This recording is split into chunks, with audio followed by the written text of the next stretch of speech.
Oh, okay, that's why I can't see anything. We don't have a launch page yet. I still haven't. Yeah, I haven't made one yet. So it's just a plain black page. That Everything is so dark. All right, so where we left off, obviously it's been a couple weeks. There was you guys went through the arduous battle with the warrior of High House Chaos. You managed to destroy that abyssal entity, but not before it had wrapped tentacles around Norok. And then soon after, he felt this incessant painful itch where the warrior had touched him, and the skin was rapidly drying and beginning to crack and so on.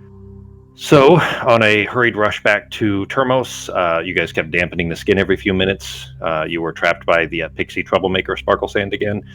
This time she wanted to hear a story, so you guys went through this 3-word tale while inside her face circle, where time rapidly advanced and the sky above was getting darker and darker. After finishing her challenge, Pogo was inflicted with some unknown pall. He doesn't yet know what it is. And then after she released you from the circle's embrace, Norok fell to the ground unconscious, just bleeding profusely from these wide, red cracks in the dry skin around his torso, just bleeding out onto the... Oh, hang on. There we go. Onto the road. And that is where we will pick up. So, one sec here. Launder's still with us too, right? Yeah, it's just you guys and Launder. The Isoquendi squad went ahead. They left you guys and went ahead. Presumably back to Termos they were intending to go, rush there to try to help.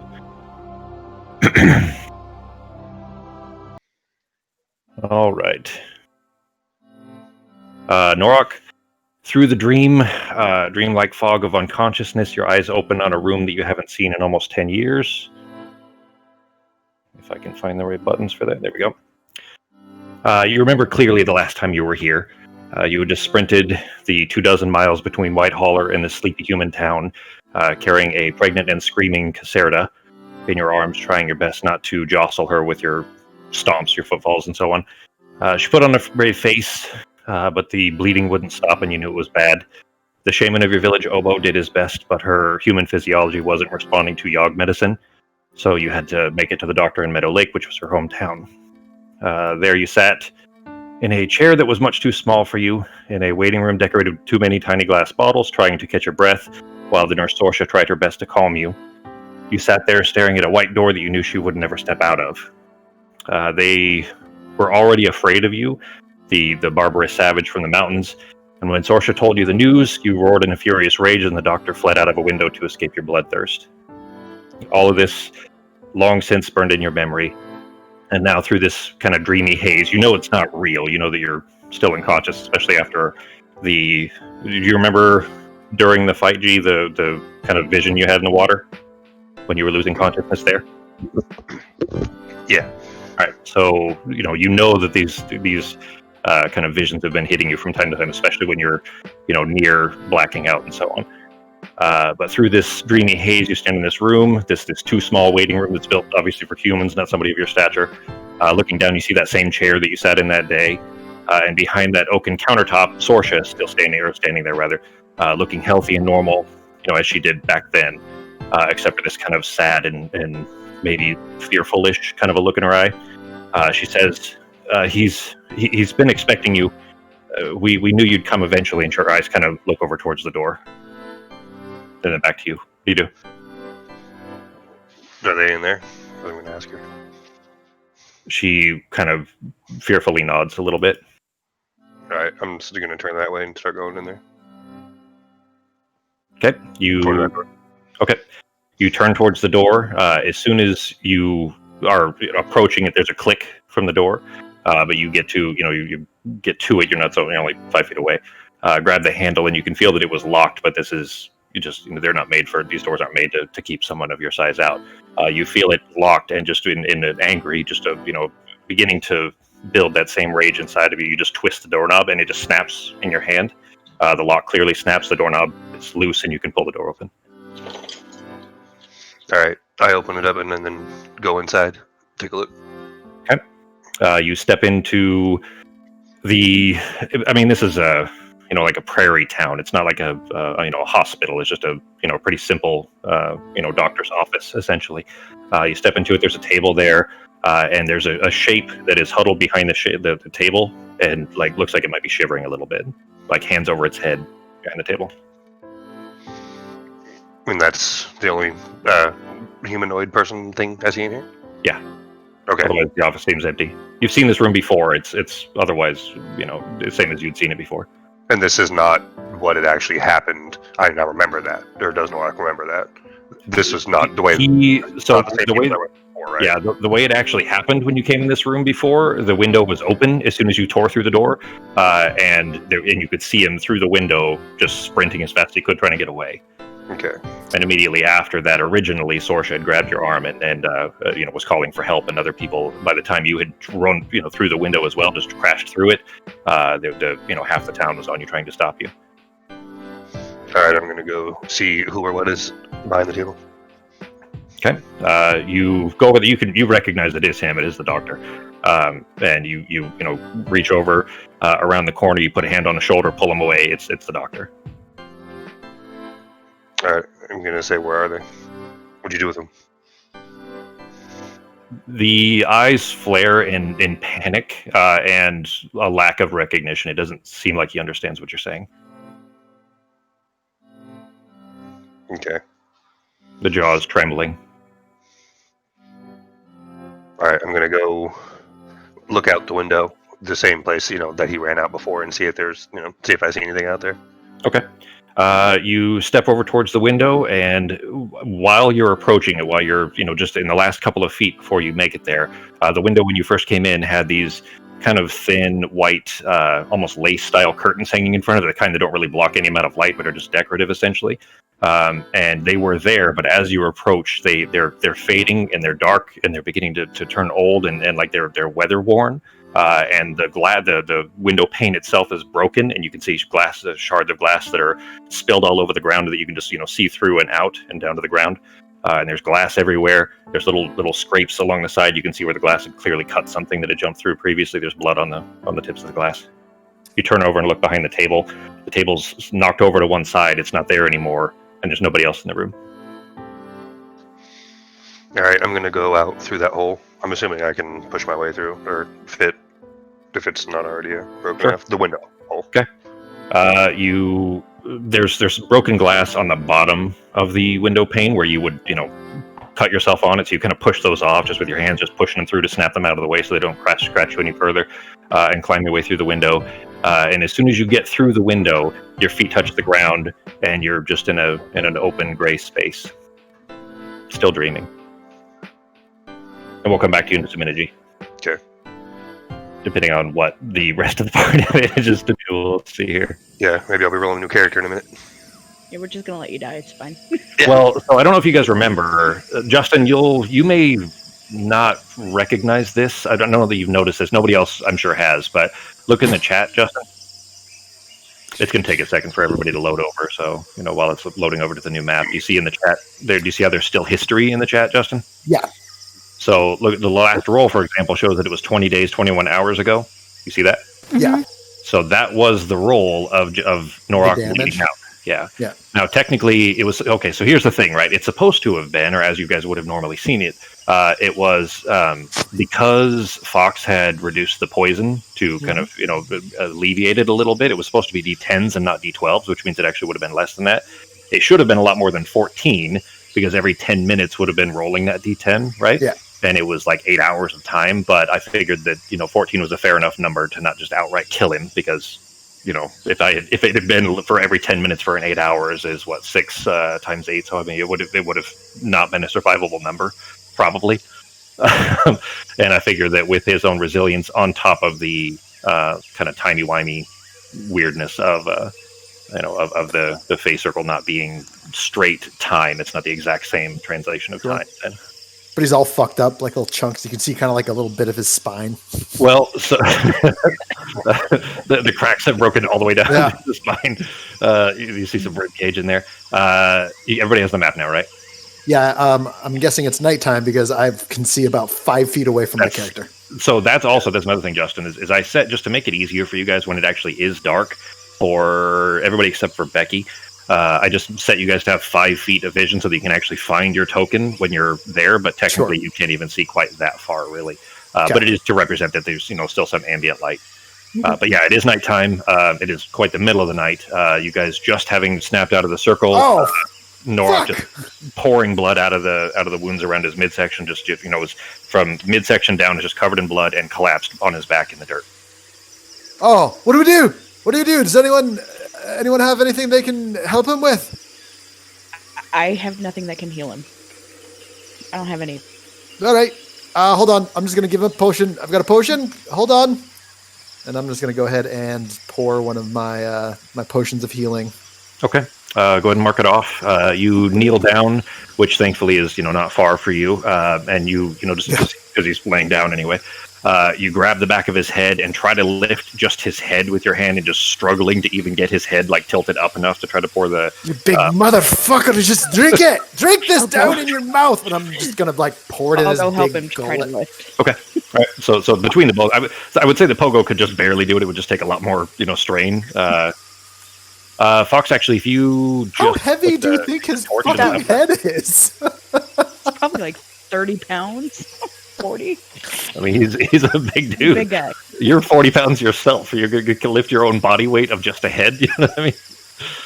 But anyways, I put the light circle on Fox, so I can. Okay.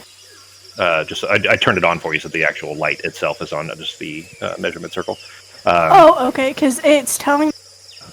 It's saying what? Sorry, it was telling me that I can't use the cantrip because I'd have no spell slots, but I thought cantrips didn't use spell slots. They don't. They don't. That's Okay. weird. In game, if it's a cantrip like that, I mean, you can just ignore it. It's not going to affect anything. Yeah, it won't hurt anything anyway. It's But a yeah, glitch. that is odd that it would tell you that you needed a spell slot for it. Yeah, because you definitely don't need the cantrip. Yeah, because it's like you can't cast the spell because you don't have spell slots. I'm like, it's a cantrip. If you go into there and just click don't use a spell slot, because you can control that if you want. Oh yeah, there's no option yeah. for that on cantrips though. Oh yeah, it probably wouldn't be. I'll check the light just to make sure for you, Fox, afterwards. But you tip his head up though. Between the two of you, kind of struggling to lift his head, and then pour the liquid, the Stridose, into his mouth. He's not breathing when you do this, and you pour it in, and there's like a coughing sound. He starts to spit it up a little bit, almost like blood spatter, because this color is kind of an orange, bright red orangish color of the Stridose itself. He spits it out over his jaw. It seems like he got some down, and just the smallest kind of tense moment, and then his breathing kind of catches again, and he's coughing a little bit, but he doesn't appear to be conscious. I'm gonna go pour some water on those wounds. Okay, I don't know what your intent with that is, but we will just assume. I'm using minor illusion to conjure a fat pig way down behind us as far as I can with my spell thing, so that hopefully something attacks it instead of us. All right. I'm so scared of the forest. 30 feet away. All right, so you're just casting it 30 feet away. Yeah, well, 25. I just put a little thing on. Yeah, there. that's fine. All right. What were you, Becky? I'm pouring water on his wounds to keep them wet. Okay. So they don't dry out anymore. All right. Launder, do you have any more magical spells that we can cast on this guy? Because he might be dead. Yeah. Hold on. And he leans down and he says, "I think this is all I've got left." Oh, actually, he has one left. We're all very tired. For 6, but he leans down and just the lightest touch on the wounds, trying not to inflict any further damages from touching him over the dried and cracked skin around Norik's midsection, and you see this kind of greenish energy pour into it, the same kind you've seen for healing in the past. And although the wounds do stitch together slightly, at least a small amount, Norak does not wake up. All right, we're gonna have to carry him, guys. Is he still getting worse, or is he at least he's not? He seems like waking he's up, stable. He's not waking up, but he Okay. is still unconscious. Yeah. In fact, I shouldn't have having a skull on there. That was supposed to be the unconscious one. There we go. They're right next to each other. All right. So, how far away are we from your town, Launder? I think we're in the same spot we were. Just time got all wibbly wobbly. Yeah, we're hour and a half, maybe 2. Well, I mean, if we're trying to carry or drag him, 2-3 hours. I don't know. All right. I'm gonna just go to the side and I'm gonna start finding some wood that I can use to make just right to the edge of the trail. See if I can find some wood. Okay. I'm gonna try to make a sled type thing. roll two things for me. Roll a stealth check and a perception check. Stealth? Oh no! I'm not even ready. I still got my fat pig illusion up there. I'm not even writing anything else. Is that concentration? It doesn't. No, it's not concentration. But I wouldn't be. I wouldn't be focusing on anything else. Stealth and. So I'm guessing I wouldn't be able to carry him on the Crocs. On the what? The Crocs. Oh, cricks. Okay, the cricks. No, you guys. It was maybe like an 80-pound limit thereabouts. You guys, between you, sorry, it wasn't 80. It wasn't a lot though. It was basically you and Pogo was kind of Pogo rather being on your back with the bombs and everything. I think it was around 80. It was like 60 to 80 pounds or something like that was about the max because that thing is really wispy as it is. Okay, I could turn into the Aurochs and like bring him that way. Potentially, yeah.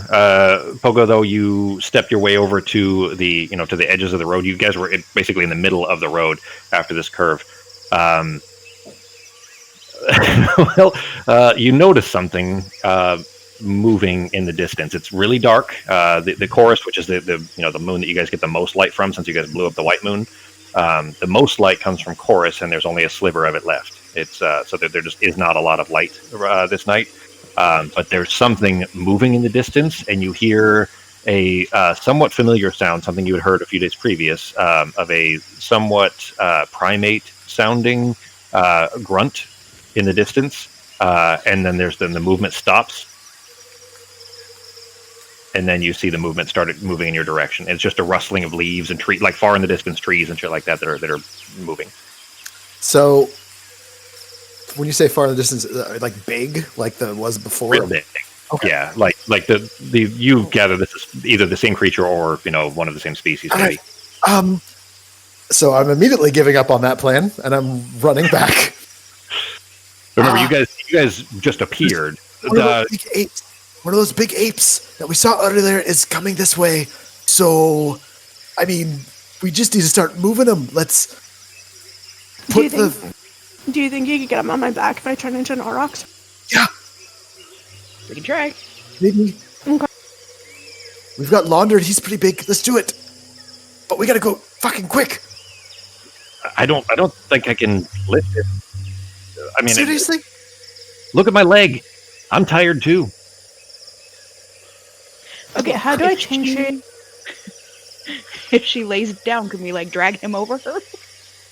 So we don't have to lift him all the way up? Well, yeah, I could do that. Oh, very small. And Norok is very big. Like if he's 8 feet tall, he's got to be 350 Can you turn pounds. into any other creature that would help? Anything that has feet or hands that can grip him and carry him? Give me shit. I mean, how quiet are you guys trying to be? I'm whispering. Okay, is everybody whispering?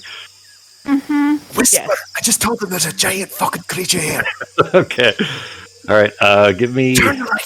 It wouldn't really be stealth, but I'm gonna because that's a dex thing. So give me performance checks, I guess maybe. That's my jam right there. The performance is good for Pogo. I got a natural 20 in performance on our Thursday game. That was like the only fucking natural 20 I've got in a while. You've inspired some folks. Those are cool dice. Ooh. I like that. I'm just like, nah, I got purple. Purple dice. There we go. Ben, you guys just coming? Oh, duh. How quiet is Norok being, Ben? Is Norok being real quiet right now? Yeah, snoring. Oh, shit. We see her tentacle. Just out of habit. I can't believe I asked him. That was funny. Or maybe I'm rolling around because my nightmare I'm having or something. Maybe, but that's about it. Yeah, you're like diseased kind. Well, I'll just go ahead and tell you, it is flat out as a disease. That's why. Okay. And that's why. So, think coma, not sleep, even though it's unconscious. In the frantic moment, the panic of the situation, not really prepared for what's happening here. The Arteme and Seraphina are just not keeping it down low enough, and there is another simian roar from not far away, probably 50 feet to the east of you guys on this road here. and there's a tree that gets pushed over. There's a cracking sound as the tree snaps in half, and then just a half second later, the four-armed Goralin, the giant white furred gorilla, is nearly on you, coming charging in your direction. Well, guess we're fighting this fucking thing, huh? Everybody, give me initiative. Yay! I wish I gotta get the well, shit. There's a new version, Justin, that you can use instead of that. I'm intending to use instead of better rolls that does work with Maestro. Shazam! So I'm intending to switch to that. I just haven't done it yet. Oh, so you get like the roll sounds or stuff like that? Well, it's not specifically the natural 20s. I think the combat sounds still work for Maestro, just like the sounds of the weapons and stuff. I think those still work. All that does, yeah. It doesn't start the combat track automatically, and it doesn't do the critical failure or critical success tracks. That would be nice. Exactly. I know it's minor, but I would like them to work. So. I need to redo some of the audio. Like, I have a lot of stuff audio that was from all in there before I knew how this really worked, so it's kind of cluttered and not together nicely. That's something I've been working on too. Actually, is kind of finding a better organization, setup for how I do the organization, like how it is here. It's really good, but you only have that right bar. So it's like once you get a bunch of shit in it, you're like, well, now I'm scrolling, I guess. So that part, there's another add-on that fixes that too. It's called audio folders or audio tracks or something like that, where you can actually sort your audio to make that easier as well. Okay. I remember I still have a pig up in the north of us, a big old fat pig, 5 foot by 5 foot. Exactly. which is a giant pig, to be fair, but it's still, you guys are quite a bit larger. Can't make any sounds. I gotta put Launder in there too. Sorry guys, I'm still, it's been a fucking long week, and then with Harold being injured today, I'm concerned still. So I've been a little slow about getting things together here. Oh, is Puppy gonna be okay? Yeah, I'm sure he's gonna be fine. He's just in pain right now, and it bothers me a lot.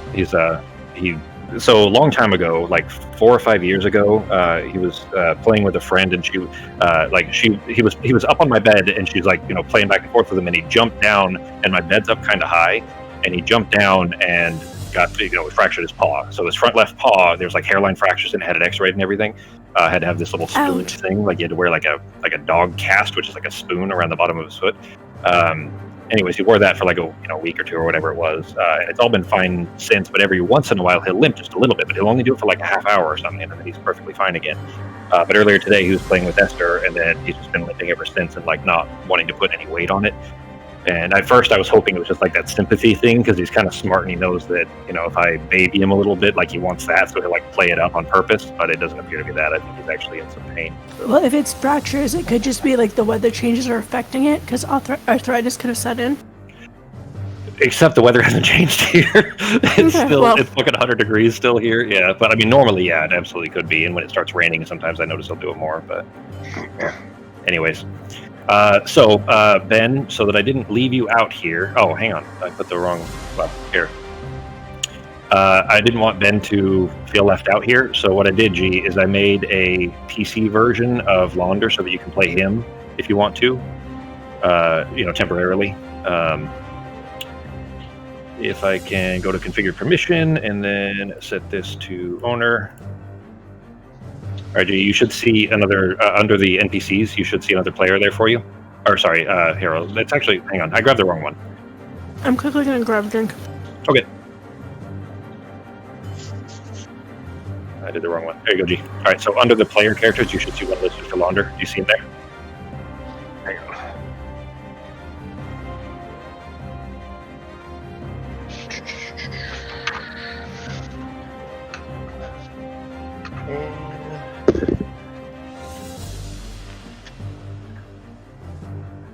Yep. That's still my NPC one. That looks like. Oh yeah. All right. All right. So you have ownership of him now. So you'll be able to use him. He's still got. I think he's got one. Not much. He's got one first level spell slot and one third level, and that's it. You see his spell list there, and then like his abilities and everything. So at least you have something you can do. So you're not just bored. However, hang on. I keep grabbing the wrong one when I drag him over onto the table. Here we go. Which is perfect, because I was about to say, hey, Launder, do you know any ways to beat these fucking things? Well, now Ben will be able to answer for you. All right. Oh, With a Yeah. Scooby-Doo accent. You just gotta roll for a move. Missed a golden opportunity there, Jeremy, by the way. to do Scooby-Doo for Launder. All right. Alright. It's Fox's turn, so as soon as she gets back, she'll... Do we actually see? I'm not seeing it on the map. I'm guessing it's still hidden. He's just off Or is to he the right. off? Maybe Oh, no, maybe I might not be see able him. to see him. No, I might not be able to see him because of the Okay. light. No, it could be that actually. Yeah. You know what? That is what it is because he's actually there. He's just one step out of the light. I'll just but he's pretend coming- like I kind of know the general area, but I can't that's- see him. Yeah, that's part of why you couldn't see him really, is because as dark as it is, you couldn't quite make out what was in the distance, except that you just saw something large moving this way. And I put the Right, pig Fox. on the wrong side. Darn it. All right, it is your turn, Fox. Giant gargantuan ape is headed your direction. He's just out. He's just off the right side of the map. So here, I'm just so that you guys can see him. That's where he is. So he's just. In fact, I'll put him. Did you see that, Fox? Did you No, I didn't. Okay, he is just outside of the range of light that you can see him. Then, but you can tell. He's large. He's 25 feet tall. He's large enough that he's pushing trees over, and you can see him over the tops of trees. Anyways, you can see the shape coming this way. So you have a general Okay. idea. You can see the kind of silhouette, just not necessarily the entire form. Yeah, I'm tapped out. I have nothing. I'm gonna fucking murder this giant ape. So tired. I'm actually I hate surprised. the I forest. thought you guys would have, put up like the tiny hut or something, but you guys you didn't have much time. Justin kind of saw it and alerted it, but anyways. Yeah. Would the tiny hut even protect it? Yeah, tiny hut will protect us, but we got to keep everyone like the tiny hut. I always thought was like a good last resort spell. So Okay, like if you I'm need to, you going don't cast it to on. wait. That's But at the- will. Yeah. Okay. I'm gonna start casting on the tiny hut. Okay. Your treehouse How long does it take to variation. cast? It's 11 minutes. 11 minutes. I don't think he's gonna stand around for 11 minutes, sweetheart. That's Well, a you're gonna have to long keep him distracted, dude. That's 66 rounds of combat. All right, I don't want to try it. Okay. All right. Then you standing in. Oh, yeah. I've got a rune thingy for that too. Let me find it real quick, and I'll just drop that on here for you. Technically, it's a little bit Thank- larger anyway, so let me find it again. There it is. All right. Hey, what level spell is that? How hard is it for you to cast that? It's a 10-foot sphere, and it takes about 11 minutes. It's not a level spell. It's an at-will spell. Got it. Yeah, it's actually a ritual. So you have All it in your book. Okay. All right. So you sit down. You pull the not sit, but like kneeling down. Immediately pull the branch out from your bag, jab it into the ground right next to Norok's body, where he's just laying in the dirt there. And you just kind of jab it into the dirt right next to him and begin the incantations. You immediately see that the dead branch, this just chunk of tree, begins to flower and leaves begin to sprout from it as it begins to splay out and grow into a tree. It is Launder's turn. What are you doing, G? Okay. There are two little halflings right in front of you, and then Arteme is starting the chant for the circle. Just let you know, she's gonna make a barrier, and it's gonna take about 11 minutes. So, neat idea. All right, and I'm sorry. Which way was the? Did we notice which way the gorilla thing was coming from? Yeah. Oh, hang on. Did I give Launder the right vision? How far can you see? Can you see a ways or not? Let me zoom the map out a little bit. Yeah, I got a pretty big circle around me before Yeah, it he's starts to get a little bit dark. So Okay. Yeah, he's got 60 feet of dim vision, so he's just off the right Okay. side of the map, like straight to the right of you guys. okay.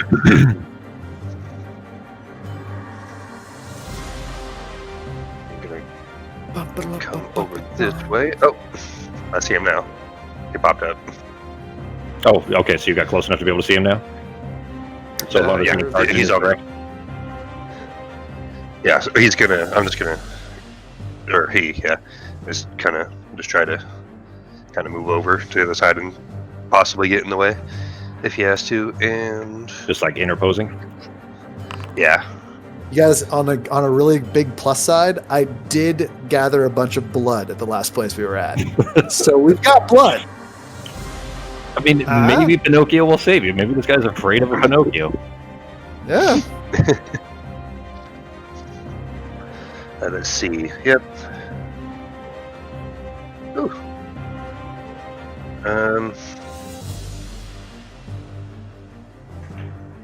Yeah, all right, that's what I'm going to do. See if it'll actually work. If I'm lucky, use thaumaturgy and see if I can use my voice really loud. It says you can make your voice up to 3 times as loud as normal for 1 minute, and then I'm just going to try to yell as loud as I can and stand up all tall and big, and see if I can scare off Gorilla Boy over here. I'm doubting it, but all right. Give me a performance check. Obviously from Laundry Sheet, not from No Rocks.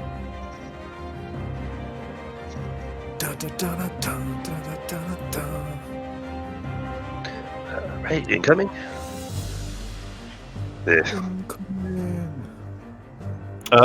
You stand and kind of elongate your legs because as you've seen, well, as Norak has seen Launder, is always hunched over, especially with that kind of wounded leg that he's dragging. So you kind of stand up as straight as you can and just lift your arms up in front of yourself and just roar in its well, not in its face, but in its direction.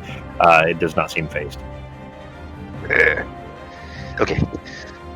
And I'm guessing probably just has one action, right? Yeah, well, we'll call that. You know what? We'll say that you could do that as a bonus action as your attempt. Sure. Do you have any action you want to use? I'm going to use. Actually, no. Wait, Sorry. hang on. Wait, you used thaumaturgy for that. I used a cantrip. Yeah. So that was a no. That wasn't action. Yeah. No bonus action. No, just going to try to stay there for now. All right. Does the twist work okay on that gorilla? That looks kind of funny. That'll do. Let's give it some animation, so it looks like it's doing something. All right, I'll turn. Oh, there's a giant. All right, so you're doing that. Okay, and I'm gonna realize I'm super out of. I'm gonna pull out of my bag some of the blood that I got at the last place. I'm gonna be like, motherfucker, and I'm gonna use the Merthosian knitting needles, and I'm going to cast whatchamacallit. Where are you? The grasping vine thing. Grasping vine. Yeah, it's not on my spell book, so you might have to grab it. But I'm going to cast grasping vine. Okay. Let's see. It can reach out for. Oh shit! I hit the wrong button, guys. Hang on. Hopefully this doesn't kick you out. Pulled 20 feet directly toward the vine. What's the range on this one? 30 feet that you can see. Here's the vine supposed to the ground. Nice. I thought it was going to kick you. Spell you can direct the vine. So I'm going to cast it 20 feet away from me in that direction. All right. So that if it ends up in that away, on the opposite side. So I'm basically casting it towards the sound, 20 feet away, as close to 20 feet as I can figure. So that way it's if it gets near me, he has to roll a dexterity saving throw or he'll get pulled 20 feet away from me again. Okay. I just put Grasping Vine on here just for simplicity's sake. We'll just act as if it's a spell for now, and then I'll take it off. In fact, I'll edit it real quick. You can just leave it on and I'll use it.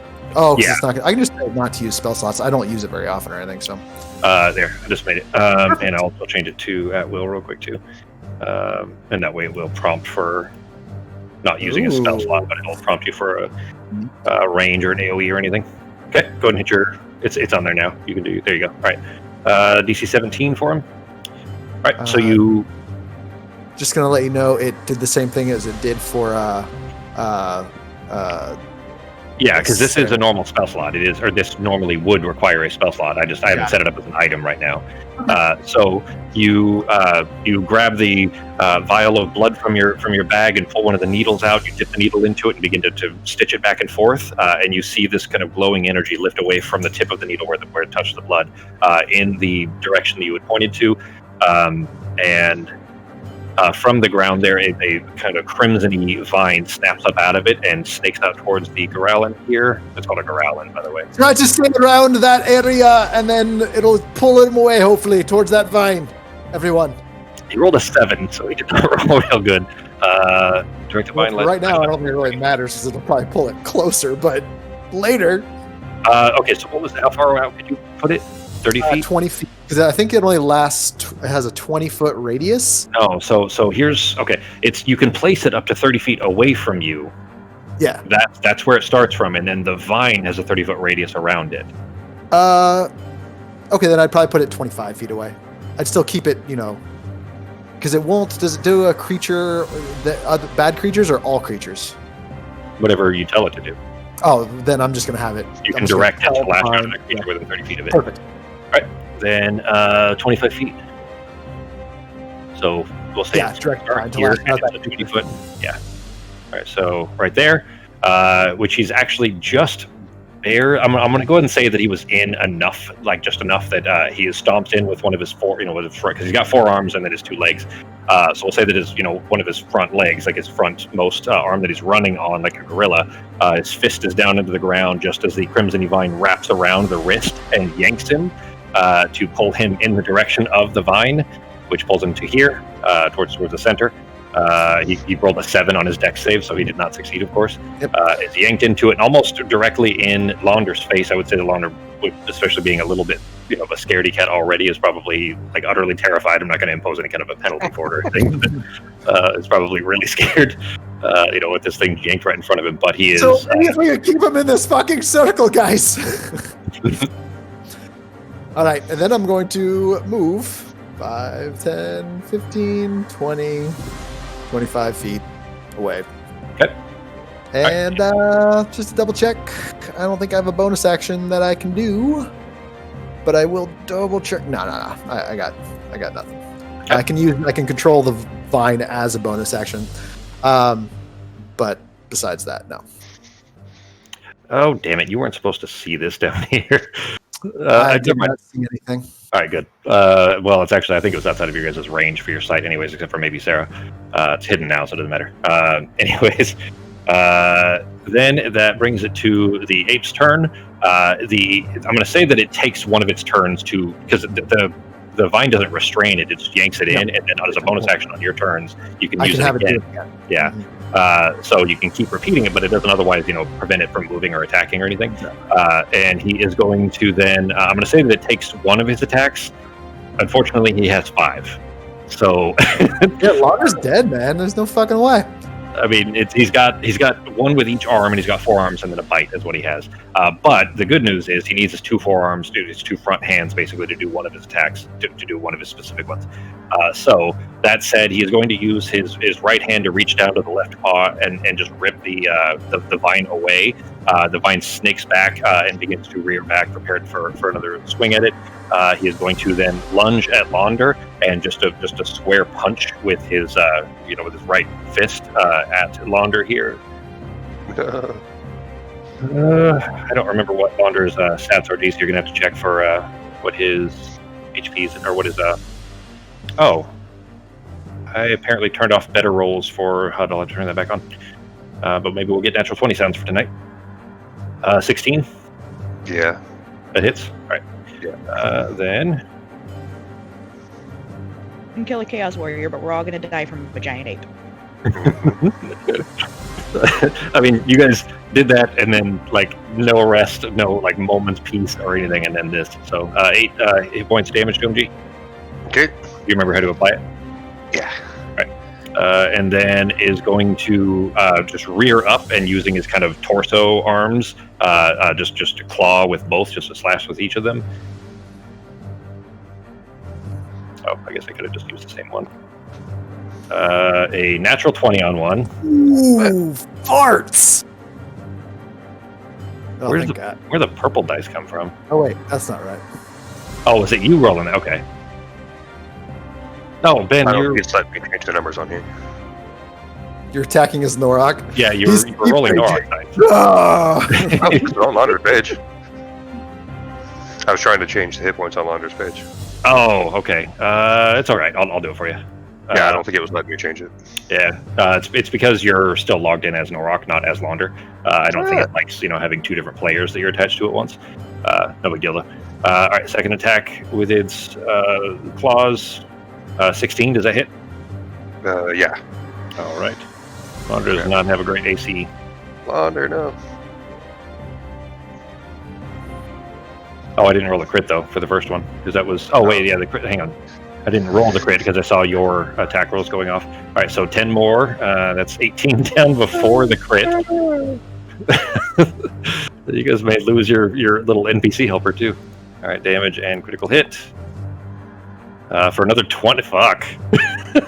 This is not going to go well, guys. There. Thunder is now at 28 hit points. Not I going blame real Sparkle Sand for holding us out. well. All right, it is Sarah's turn. Right. So, let's see. I have. Let me bring my page up. So I can use dancing lights to make a medium-sized with lights.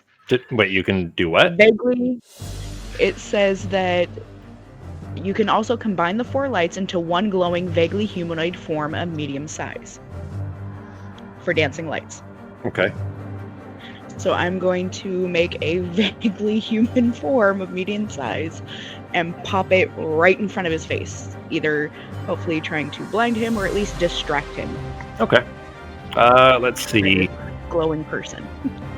I want to make this a you roll, not a his save kind of a roll. So let's do. You tell me what you think skill would be most appropriate for this, and then we can roll it. As long as you give me a decent enough argument that I'm not going to let you roll athletics to do this, but if you can use whatever skill you think would be appropriate. Wouldn't Arcane be good for it, though? Arcane could work. Yeah, Arcane could work. I like that. I am good at Arcana. Let's do that. That's why I suggested it. Arcana! Okay, so I just roll an Arcana check? Yep. I haven't seen it yet. You rolled a 7. 13. Okay. Standing in place, you create the 4 orbs and immediately shatter. Just to shoot them, almost like a magic missile, towards the eyes of this creature as it's kind of still reared up and slashing at Launder with its middle arms.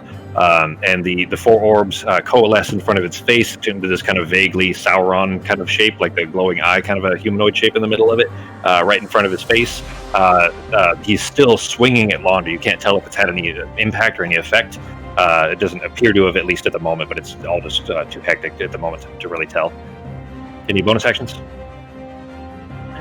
No, I do need to hit this, though, because it's concentration. So. Yeah, it is. There you go. You see how I fixed the concentration thing so it actually automatically pops up now? How both you and Pogo have the little concentrate head thing? Yeah. Okay, that was your turn. Does that count for me for your using the needles?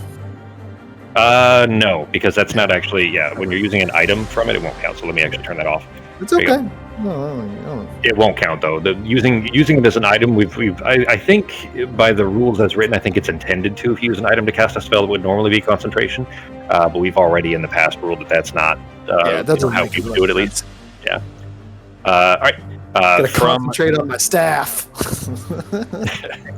I'm trying to move, but I'm lagging a little. So That's fine. I want to be behind Arteme if I can. 11 minutes, guys. We are Where? 12 seconds down. 10 I don't minutes, 48 seconds left. I don't even see Arteme. Oh, there she is. You were on the same square. All right. All right. And then down. That doesn't even work. I don't know. You gotta try harder. Okay. All right, so right there, so I still have line of sight of that guy. Okay. She's kneeled down anyway, so you can kind of see over as needed. Yeah, but I'm only 3 feet tall. That's true, but I would say that it's just her head. Like she's kneeled down. You're not like looking through past her cloak or something, so you can lean to one side and see. You're actually able to hide behind a medium creature, anyways. Remember? Yeah, I'm so worried that this yeah. ape is just gonna start eating Norok right in front of us, and we're all gonna be scarred for life. I don't know if I would go quite that far. We still have a tiny little fairy thing that we can use if we absolutely have to. She's Just still keep her asleep. 5 minutes. Yeah, like literally right after you were handed that thing. You guys remember that, right? Yep, we have Yeah. Bear Sprinkle's friend. Sprinkle sand, and it was maple drop. There you go. I had to look at my notes for a second. Okay. Actually, Sarah's maybe the only one that would even notice this. Sees out of nowhere 2 arrows plink into the side, to the left, like temple of the creature, like dead-on shots right into the side of the head. He immediately roars, and with the light kind of in his face, he kind of puts a hand up trying to push the light away. But when he turns his head with the shadow from the dancing lights that are right in front of his face, you see 2 arrows sticking out of the side of it, like his left temple. It seems to be not happy about the damage taken from that. There we go. Oops, shit. That is not the right number. Oh shit! Now that he's actually close, by the way, and you can see him illuminated by the dancing lights in front of his face, you can see that there is a gaping wound out of his left shoulder, like where his traps basically ripped open and still just pouring blood out. It looks like he was just recently in a fight with some other creature, maybe a similar size or at least big enough to have bitten a chunk out of his shoulder. I would say that it's immediately recognizable as some likely giant reptilian. Goddamn Godzilla's on this island? Like T-Rex. Put us? They technically would be the Iskil. What's that? I swear to God, we're gonna go fight Mothra and King Kong and Godzilla. It's quite the week. It is Artemis' turn. Continuing the ritual. Yeah, Please go continue the ritual. We'll do that later. Well, that's what she's doing. I mean, it will save you if you guys can survive the 11 minutes. It would potentially, keep you guys safe because nothing can get into it unless you choose to. All right, it is Launder's turn. Okay. Yeah.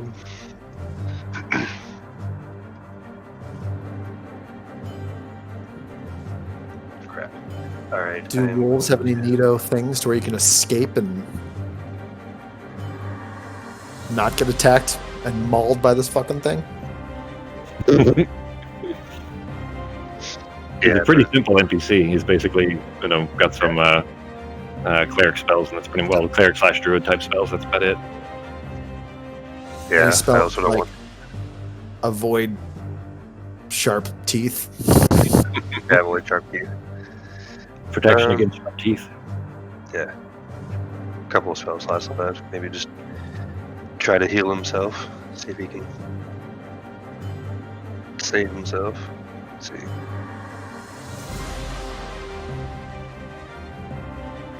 Quick DM question. If he's still within that circle, like part of him, and he gets pulled away from the other characters, would that trigger attack of opportunity? Involuntary movement does not trigger attacks of opportunity. Just curious. No, hang on. Yeah, involuntary movement does not trigger. Yeah. Okay. So, if you push something with, for example, like the psychic shove and stuff like that Tegan has, things like that, those would not trigger. Alright, so I'm going to cure wounds myself. Okay. If I just hit roll, do I need to target myself first? Or no, you can just roll it and then I'll apply it for you since it doesn't sound like it's going to let you do the hit point roll. All right, 12. I'll tell you that he does seem to be vaguely distracted all of a sudden by this flash of lights in front of his eyes. Okay. Then you feel like you could potentially, sneak away quick enough without him swinging at you because he's the lights are in his eyes and he's just kind of batting away at that, trying to get them out of his face.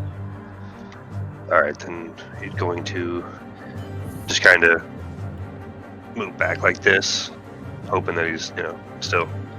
There's still a pig up there, by the way. Not me seeing. It's closer. The pig's a little close to me, but. Yeah, I'm going to make Lon roll like a hunger check to see if he's going to go try to eat that pig. Yeah, because that's what he looked over and saw how tasty that looked. So. It probably moved closer to about there. Alright. Okay, so back to the pig, and I'm going to be waiting right there. Okay, to here? Right there? Yeah. Alright. Yeah, he's going to go hang out with the pig. Alright, then it is Pogo's turn. I don't think we have 10 minutes left. The thing's already pretty wounded. It's not. I'm just gonna look at this big ape, and I'm gonna go ahead and cast Vicious Mockery, and I'm gonna be like, "Hey, why did the monkey fall out of the tree? Because it was dead." It got a 17, so it saved by 1 point. Well, I mean, might need it. Oh, so. that's my other character now. Yep, that's it. Yeah, that was Ryloth that still does damage if it hits. Mm-hmm. Okay. All right. It is the ape's turn. It's still. Oh, wait, I am going to move. I'm still moving. Yeah, go ahead. I'm just going to get behind whatever foliage I can. Take cover. Okay.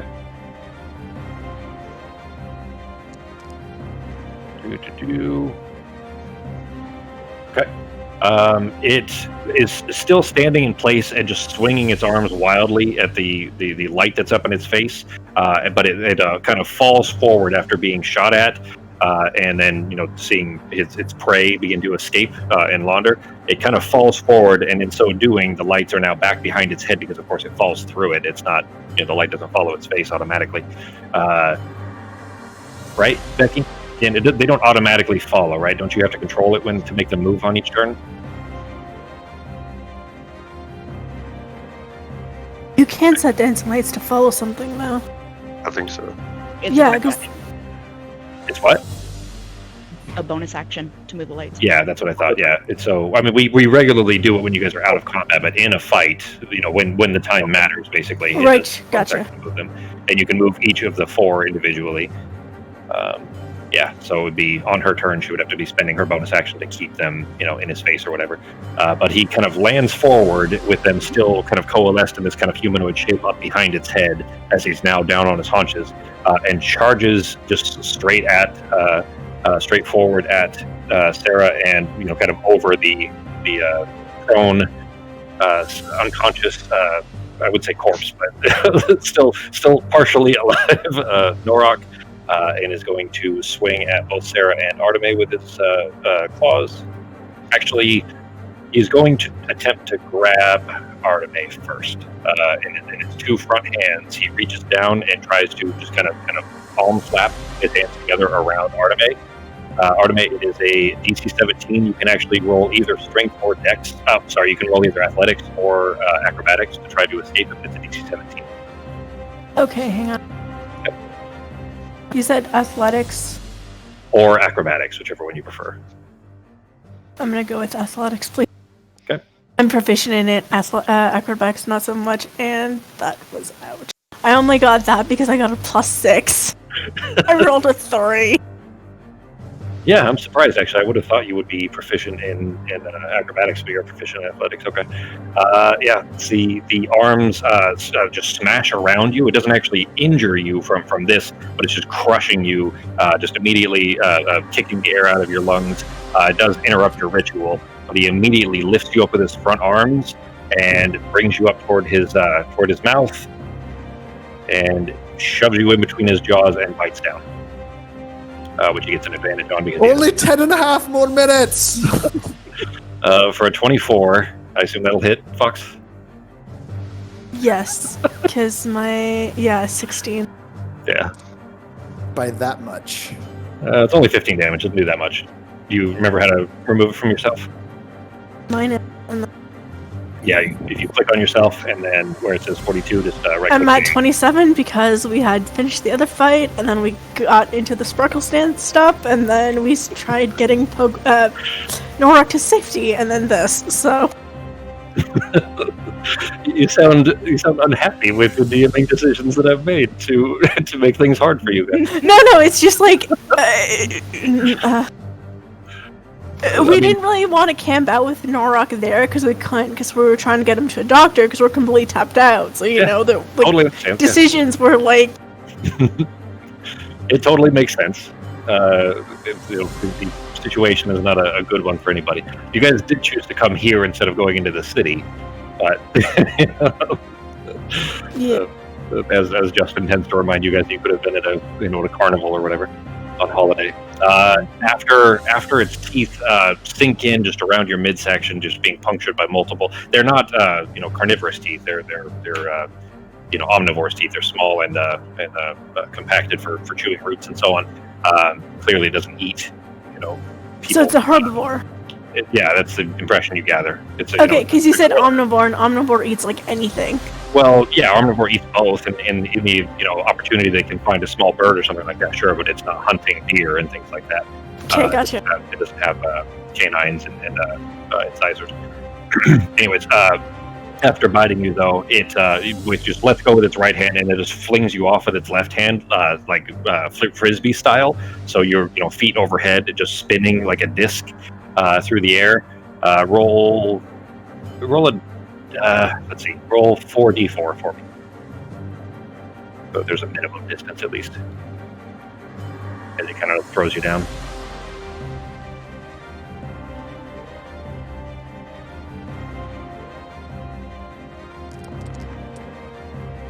Only 15 feet back. We'll just round up. As you go flinging off and then into the brush over here, I would say that there's not even falling damage for it because you land into the ferns over here. And that is it for its turn. It is Sarah's turn. Great. So I'm gonna move the dancing lights right in front of his face again. Okay. My bonus action, and then I'll say that if you use your bonus action to move them, that you can, throughout the turn, you can keep them, moving. Basically, you can use them through the whole turn, if that makes sense. Okay. And then I'm going to use Ray of Frost. Okay. I've hit my mute button too many times. Am I muted now or am I not muted? You're not muted. I haven't heard you in a while, though. Well, You that's just because I got was muted. Yeah. Somebody just set off a fucking firework literally right in the street, 15 feet from my front door. Shocked. It's been a while. I haven't heard of her a bit, though. It's been, I'm surprised, actually, with everything that's going on. It has been probably, 6 weeks or so. They officially made Dexter scared to go on walks at night now. He doesn't he'll go, we have to force him out the door. He gets all excited and his tail wags. He's all stoked. Then we open the door and it's dark out and he just sits down like, whoa, wait. Except for, when they're at like 2 a.m., then it annoys me. But apart from that, I don't care. They don't really bother me at all, except that it scares the dogs. Yeah, I don't They're like a little bit used to it by now, too, just because it's been so fucking much. All right, let's see. 24, that'll definitely hit for 10 damage to him. Using your right hand, you kind of your shadowy right hand, you kind of guide the lights down around the back of his head, just kind of re-bringing them together in front of his face. While with your left, you send out a beam of frost that's kind of gathering around its neck and around this kind of thick fur that's surrounding its head. You kind of freezing up the blood, probably Artemis, that's around its jaw and around its neck a little bit. That if your turn. Oh, you're moving. Yeah, it's just slow. Okay. Where do you want to move to? Kind of like diagonal, one more space. Up one more? Like up to the left? Here? Yeah. All right. There, I don't know if you guys... Sarah's the only one that would have caught this by now, especially being where she is. And having seen the arrows, but there's at least somebody that was just out of the range of you guys. Can you guys actually even see it on the screen? No. Okay. Oh wait, yeah, bottom right. Yeah. Yeah. I had to zoom out more. Ooh, we can see it. Oh, it's Sanwin. Okay. Hang on. Oh, you That's recognize good. the person? You would all recognize this person. Yeah, she fought with us, to defeat that chaos thing. Yeah, she was one Oh, of is the... that the token? I do not recognize the token. You guys didn't have those tokens in the fight. Oh, I didn't realize that I could hover over her for her name. I just thought she was just like, damn, I recognize what that token is. I'm like, what the fuck? She's one of the ones that was. She's the daughter of Chief I know. Turmo, sorry. Yeah, the chief where the village we're going to. Yeah, she's also the one that was cast with the levitate thing that they were stuck to the ceiling with and that kind of stuff. That was her. She's the castery one that was with them. But she, those of you that can see her anyway, see her pulling her longbow back again to set off 2 more arrows in its direction. One will miss, and one will hit. And the one that hits was max damage, so that's good. Another one, this time not in the temple, but rather in the side of its jaw, like in the skin between the upper and lower mandible. Just pierces straight through and then disappears. The beast just roars in place and stands back up, and looking like he's almost about to, if he comes down in the wrong place, one of his front fists would go straight into Norok's body if he fell the wrong way. But he kind of stands up and roars and begins to turn in place, like he's going to try to make his way back out into the away from you guys, back out into the jungle. It is Artemis' turn. Okay, well, how far away is he from me? Right now, he is 5'10". You can use a little measuring thingies to do that too. So if you click when you're on the person in the top left, the third one down is the measure distance. Okay. It looks like a ruler. So right now he's like He's about 25, 25, 30. Okay, Yeah. I'm gonna use the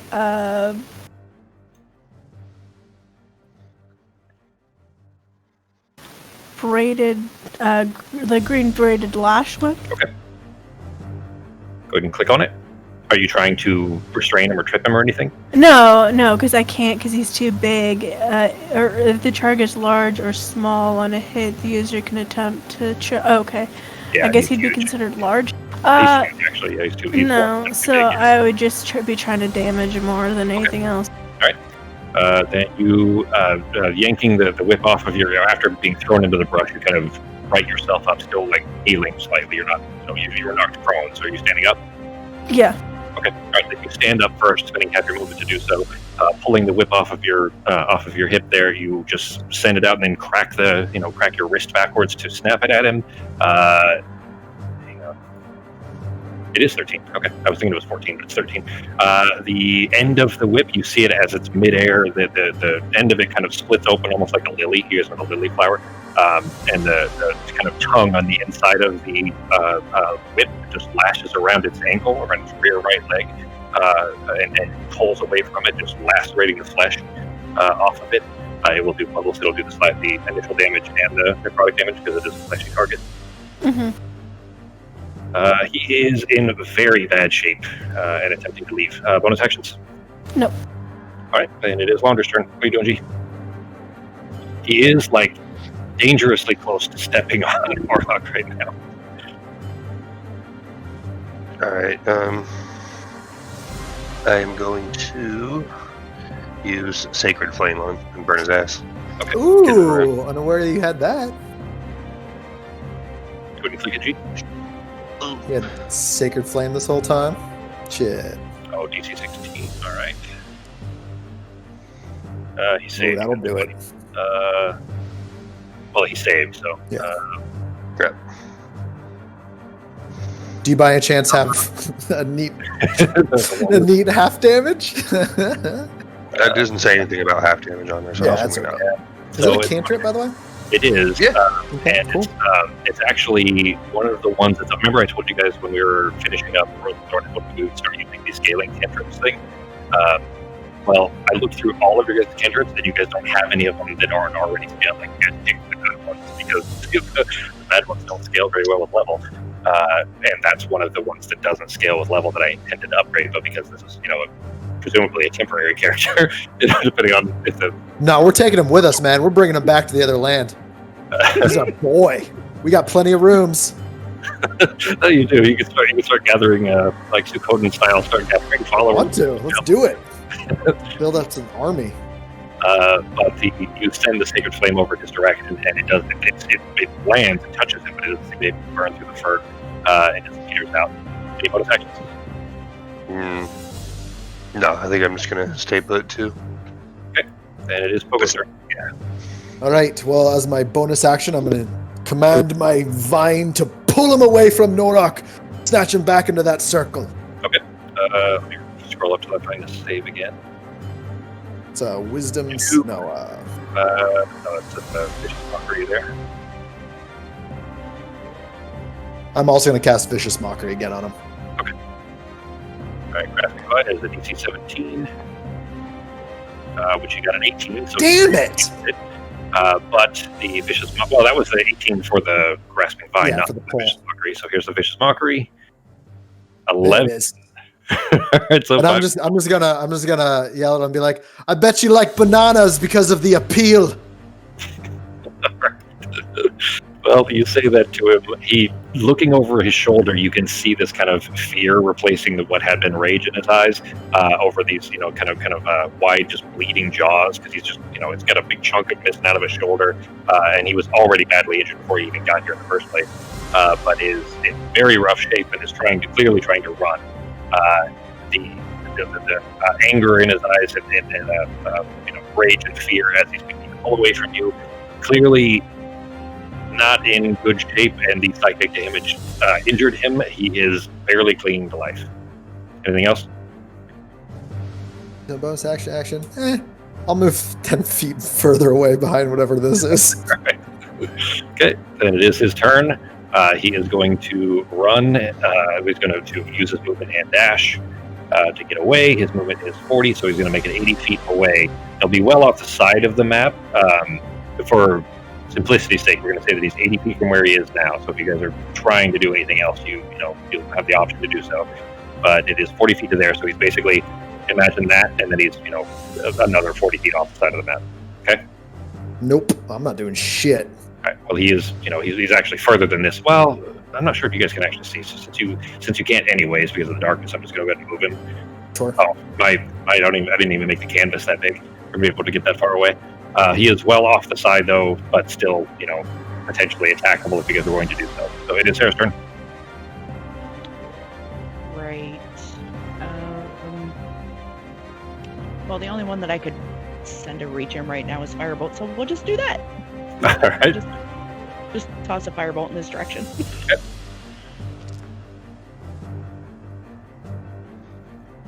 Wait for Sarah's dice to show up. There we go. Well, that is a very ignoble way to end a noble, beast. Just an innocent creature of the wilds that you guys decided to just murder for no good reason. This whole island's just monkey business. James, man. I'm not in Ivara anymore, so I don't care. You don't feel bad about murdering innocent animals. You mean one that tried to eat me? Thank you. How's that innocent? It tried to eat me. You know what? That is the exact opposite of what I would have expected from Artemis.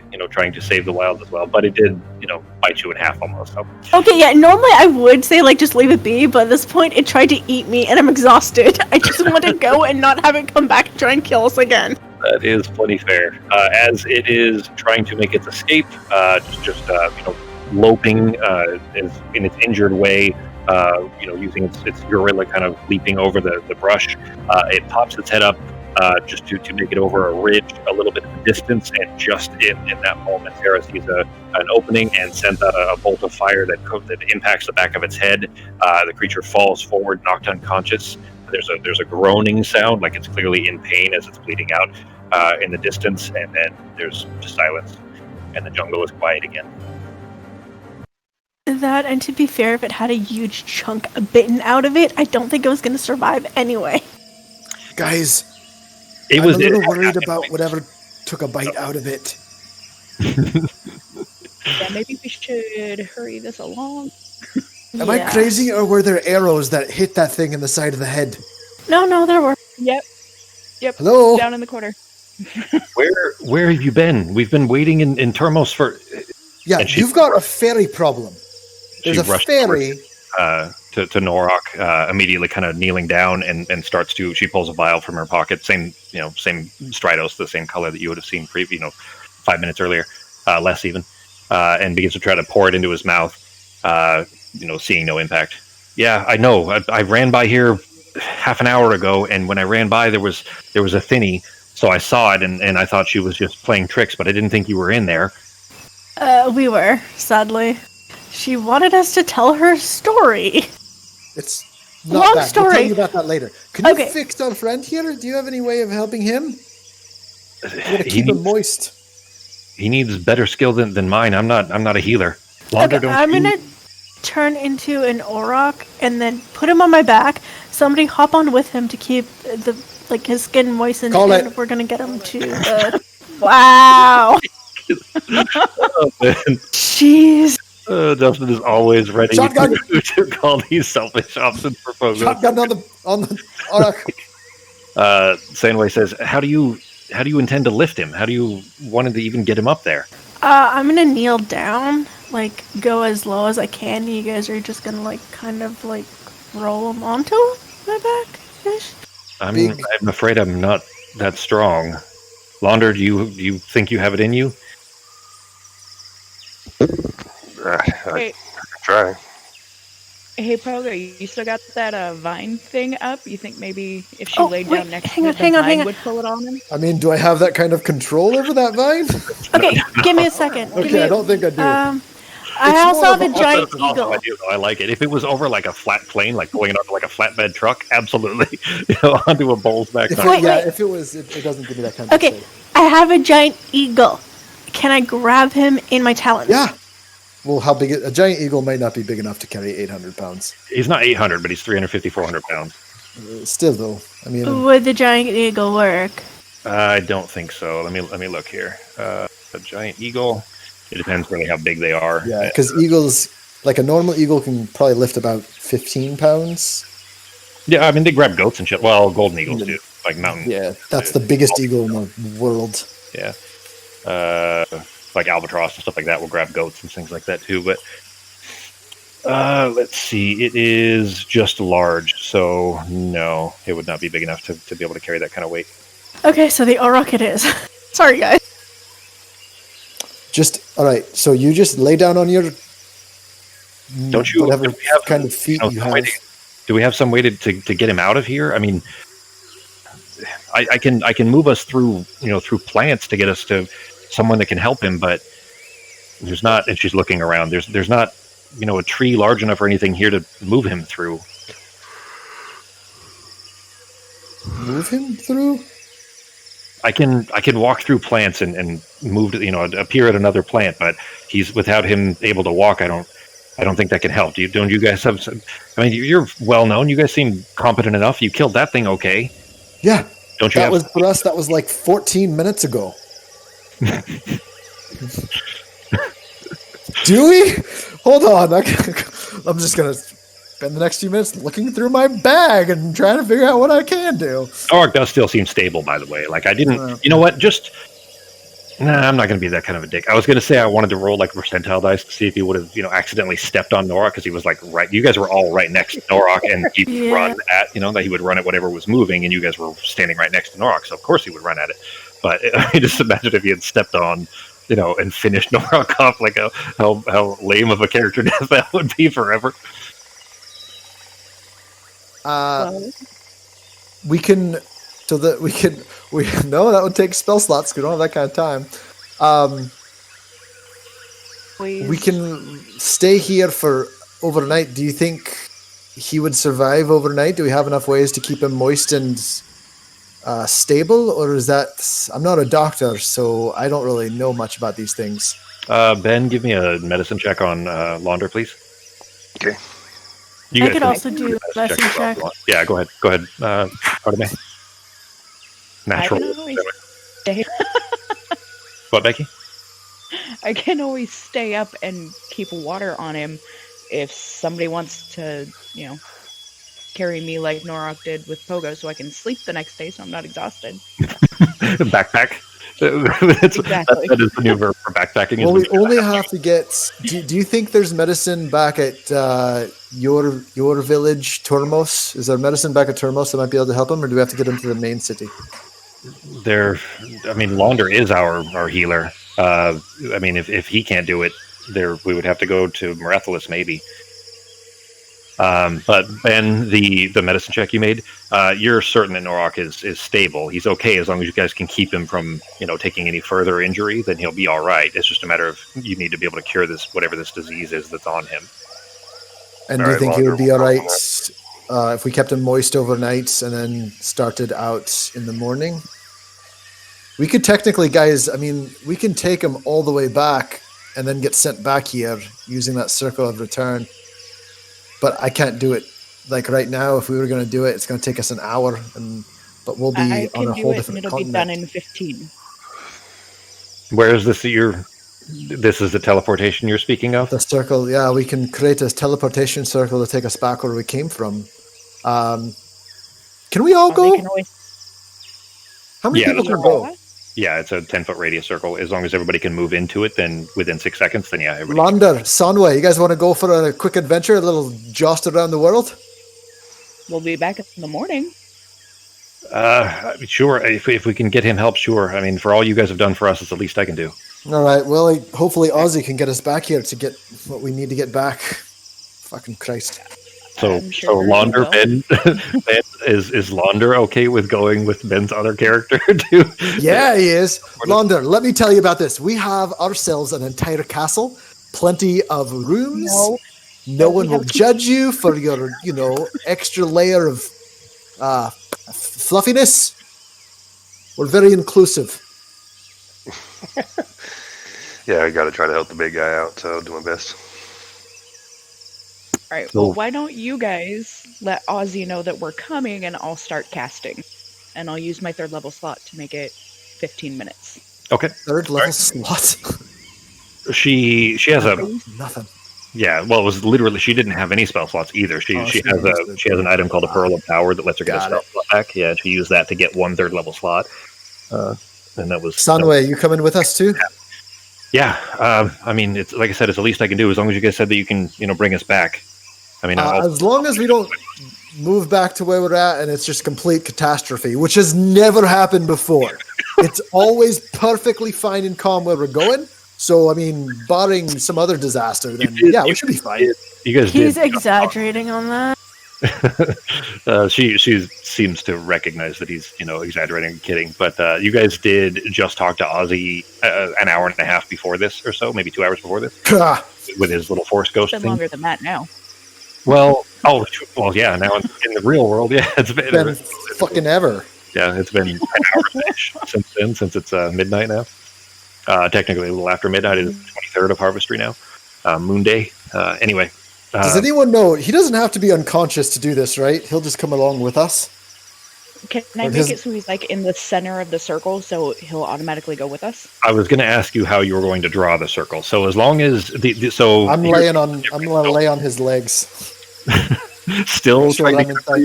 Well, I want to make sure everyone's in the circle. We don't want someone showing up and turns out their left foot was outside, and then they just have to hobble around with a peg leg the rest of their life. Well, he's not 10 feet tall, so you're okay there, and it's 10-foot radius anyway. So, it's pretty good sized circle.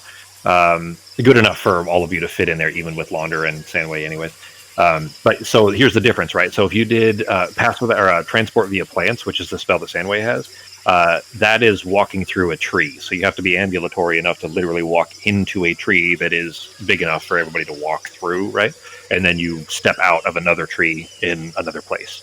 And that's what she was offering, but he can't do that because he can't move. But you can draw the circle around him, and as long as anyone that is inside the circle and you're drawing it on the ground, then he'll fall into the circle and through the kind of wormhole-y thing. Make sense? Awesome. And I will do that. Okay, then you start the necessary ritual, beginning to draw just a circle in the dirt, just with your mage hand or something, all the way around until it's surrounded, and then the necessary sigils you keep. You pull the inscription that Ozzy had drawn for you from your bag, and just copying it as best you can. You keep having to you get halfway through and then mess it up, and you have to kind of muss the dirt around and then start it again. Once you have each glyph that you're filling in there done correctly, you fill in these little kind of trenches that you've made in the dirt. You fill it in with the bone dust as you're kind of drawing this massive area around the group here. What is everybody doing? You have 15 minutes to kill. Let's see, 15 minutes. Oh, I'm gonna go grab. I'm gonna try to get some blood back from any chunks of the ape or any big pools of blood that are in a leaf, perhaps, that I could fill my blood jar back up with. There's probably 2,300 pounds of gorilla over there, so I mean, there's plenty of room for you to poke and pour. Literally just jab into under the fur and put your vial underneath. You have All right, everyone. I'll be right back. I need to go fill up my blood jar. I mean, it's literally. Somebody needs to let I'm gonna Ozzy know. stealthily go fill up my blood jar while keeping my cantrip ready. If you were to take a pool, there would be more than enough blood for Pogo to swim in just in that one gorilla. Does anyone want to make a blood pool? Does that help anybody? No. I think we could if we wanted to. I'm gonna contact Ozzy and then go look for herbs. Okay. What are you telling him? That Sarah is making a transmutation circle, that we need a healer for Norok because he has some kind of disease I can't do anything about. And then I'm gonna also jump for on the the- tree stride, I also have that skill, and I have detect poison. I don't think I have it prepared. Tree stride is not transmutation. Tree stride is fast movement through plants. What is it? No, you gain the ability to enter a tree and move from inside it to inside another tree of the same kind within 500 feet. Oh, okay, that's the short range version then. Transport Glance is the long range version where it can be anywhere in the same plane of existence. Okay. That's a fucking. Gotcha. Okay, so I style. have a small version of it, and she has the better version because I'm only level 9. Hello? Yeah. What level Okay, is Saneway? nice. Saneway, she must be a fucking boss When bitch. you're NPCs, you don't have character levels like that. Yeah. You can make them that way if you want She to. basically just studied traveling from trees, so she can do like one thing really well. She only has 6 spells, I think, something like that. Like Yeah. not many. They're just basically this specific NPC type. These are the kinds of spells that she has. They're basically for skirmishing. She's their their specific not class. What is the word I'm looking for? A specific like position in their skirmishing group. While I'm filling my blood, I'm gonna grab my little stone and say, by the way, she meant teleportation circle, not transmutation circle. We are not turning ourselves into newts. Wait, is that what I Pineapple. said? You said transmutation circle, but I knew. Oh, okay. I knew what you meant. Yeah. Anyway, so you send that message to him then, Arteme. There's a kind of a quiet moment as you realize, of course, that he is quite a ways east. He's like 2 time zones east, and it is already midnight here. A little after midnight, so it's like 2:30 a.m., 3:30 a.m. In future time, like Canadian time, where it's made up. We're also gee. we're also bringing 2 guests. One, and I'm over by the thing. One is a wolf, but he's a good wolf. He's an elf that's been turned into a wolf. Shh, he can hear you. There's a response from Ozzy that sounds certainly groggy as you woke him up. Obviously, he says, "I'm on my way to the infirmary. We'll be ready, and I'm aware of what's happened to the elves of Gwynnsair, so we'll be ready for your friends as well. See you soon." Thank you. Sorry for waking you. By the I'm way, not sorry, you guys, but we need medical attention when we get there. that's what she said. Oh, she did. Okay. Yeah, that was like the first thing they said. That Norok Good. has disease. We need help. But you guys, go through this back and forth conversation. Pogo, you don't. I would say that it's not even. It's well below any attempt. Like I said, there's enough blood in there that you could basically, just smack him a few times, and blood would pour out enough that you could fill a bucket. Let alone your tiny little vials. So you don't really need to make any kind of a roll for that.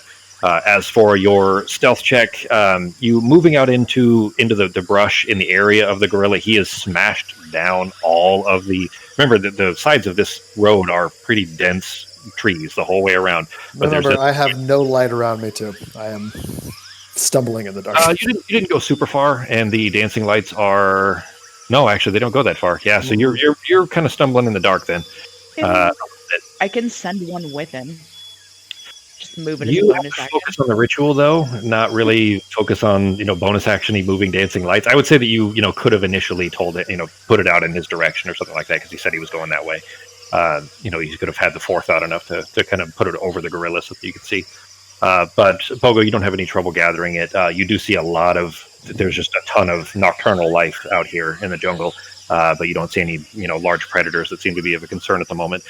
You do, while you're making your way out there, you're not really the adrenaline of the moment, not exactly paying attention to as much of your surroundings as you probably otherwise should. And you step one foot down and feel a certain springiness, a certain distinct springiness, and God just in damn, time. fucking exploding bastards. Just in time, you pull your foot up to see a white spotted mushroom, a red capped white spotted mushroom. That you pull it away, and it springs back a little bit, back to what was probably its original position, and you kind of just gingerly step away from it and continue over to the gorilla. It does not set off. What was the survival check? I'm trying to gather herbs. Yes. Becky? Or Becky Fox. Okay. You searching around here, you don't find much that is immediately of use, but you do find 2 things. You find what's called wisp stalks, which are this kind of glowing white mushroom that you can only find at night. They're much harder to find when the moon is not out, so it was kind of a lucky find. You get a natural 20. They're very valuable, and they're used in poisons. You also find enough earth bread to easily feed yourself. Earth bread is like a starchy, almost potato kind of a tastes good though, just naturally right out of the ground. So you can mark those down. Earth bread and wisp stalks. Okay, was a deck save trying to not step on thunder. I figured I was waiting for some sort of deck save. So. Well, you already, I mean, with your stealth check, I was just rolling into that. You rolled high enough to be all right. Okay. You guys kind of spend your time, gathering the, other necessities from around. What is Launder doing, G? Just keeping an eye on Norag. Okay. Sandway is similarly just kind of, just measuring heartbeat, things like that. You realize, though, Ben, you realize as Launder, she doesn't know what the fuck she's doing. It's nice to see her because she's actually from Termos, of course. And and since the Will Warren problem and the kind of infection and plague of turning everybody into Worgen, you haven't seen Sandway in a long time, but she's from there, of course. She is the chieftain's daughter, Nonway's daughter.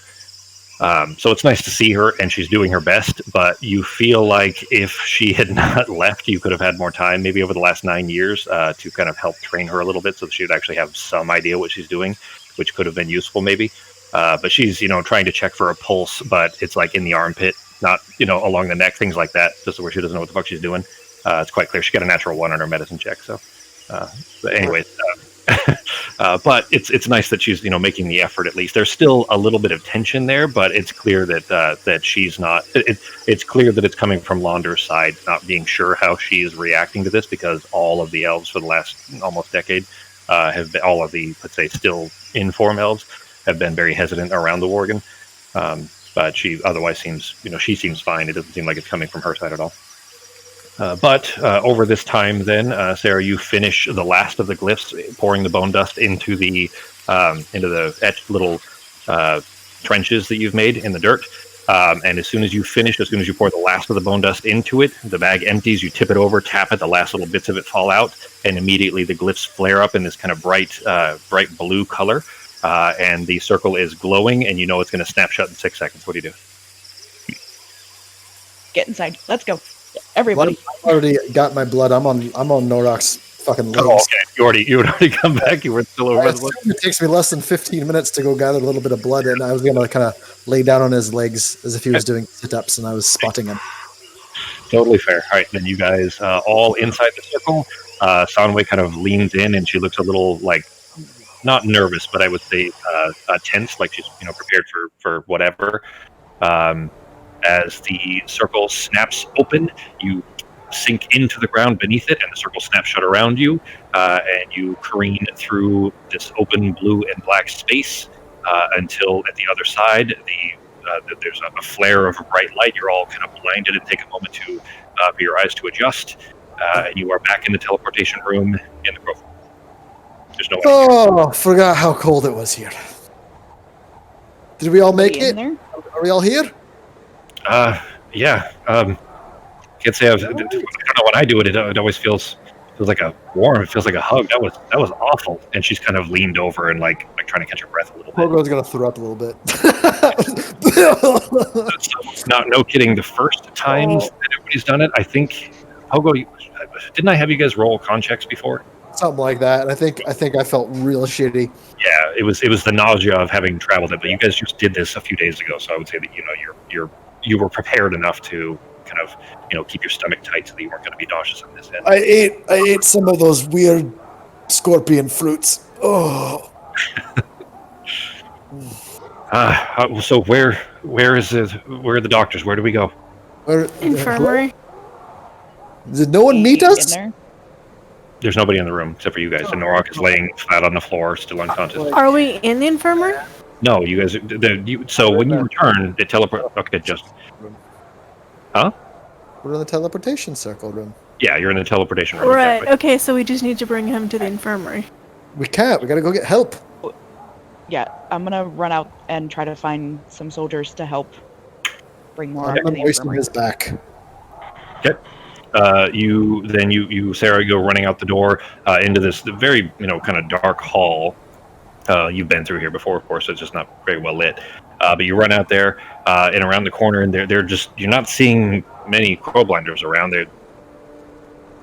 I'm gonna sing to Norak while he's unconscious. Okay, because that's a short rest thing. I mean, if you're going to try to take a short rest, sure, but No. This is just for Norak. I know he's not technically taking a short rest, but I don't know if it'll. I'm gonna try to move a little magical essence into him while I sing him a little lullaby. I would say so. I'm going to have to Make point him this out. consciously like more comfortable. Okay. Like someone gripping someone's hand if they're a coma patient, yeah, you know? Exactly. But I've got to point something out, guys. You knew that the casting was going to take 15 minutes.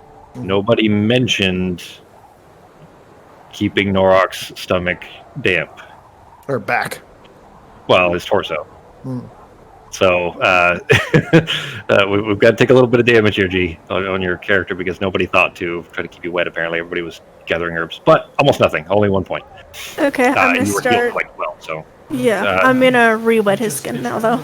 Okay. You on the other end, then you notice, of course, that the skin is starting to look really dry and cracked again. So you just immediately take your water skin and begin pouring it over, and letting it splash over his back, down so that it gets onto his back and everything too.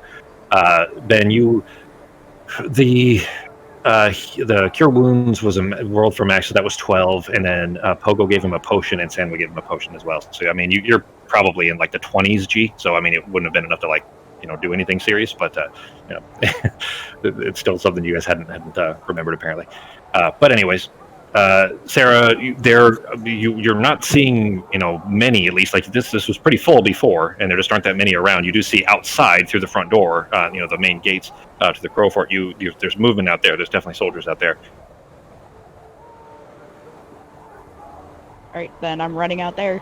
I'm just yelling at them to come to the teleportation room and carry Norak to the infirmary. Okay. Because I can't. Okay. You rushing through the center hall, which is very long, with short legs. Big axe, those big ox guys, the guys with the horns. They're big fuckers. The Miyatao? Yeah, the Miyotao. It's literally Minotaur when you take the N and the R off. It actually came from another game that they were called the Miyotao. It's there. If you just take the N and the R off, that's what it is. I didn't notice it until after I'd already chosen that for the name. But anyway, I just thought it was funny when I realized that that's what it was. Yeah, it really is. And just adding that. Maybe that's French for Minotaur. No, it's maybe. not. Yeah. Well, No, I guess it's still. French for Minotaur. it's French for it is Fox. You just let everybody know. What's French for It's Minotaur? still Minotaur. It would still. It's gotta be. I bet it's just Minotaur. There's no fucking. Yeah, I think it's just the same. It's just the pronunciation is a bit different. From another language, yeah.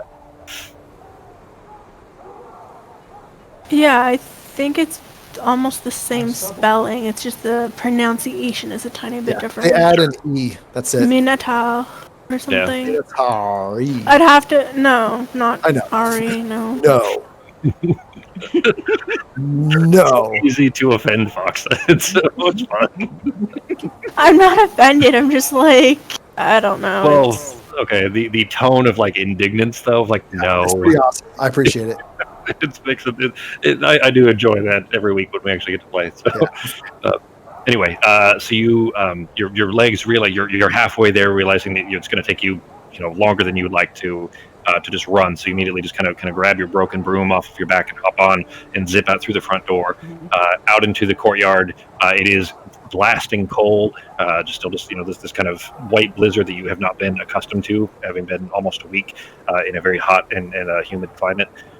Into this freezing cold instead. But you sail out into the courtyard. There are, off to the left, you see a squad of the shell, the kind of insectoid species, the people with the heavy armor, the insect-like people. You don't see any of the Craigs, but you see a squad of them off to the left over basically near the entrance to your guys' kettle keep. And then there are probably 24 soldiers just here and there around the middle of it. It's not nearly as populated as it had been when you were here recently. But you don't see any Miyotao either. That's fine. 24 soldiers should be enough to carry him. I would hope. Then you just fly over to the nearest. He kind of stops and he looks surprised. He was digging something in digging a trench of some kind beneath the snow, into the mud. So there's kind of mud splashed up over the snow. But he kind of stands up, still trying to catch his breath, looking at you. Yes. What can I do for you, miss? I need as many men as you can gather to carry a bit. What is Norok? Grog. He's a Isn't what? it? A Yog. Yog. Sorry, Yog. Men that's going to carry. We gotta walk the Yog, guys. An unconscious Yog. An unconscious We Yog. need to get him to do. Your Yes, he friend needs to go to Norok? the infirmary. They're already expecting him, but we can't get him there. Okay. On my way.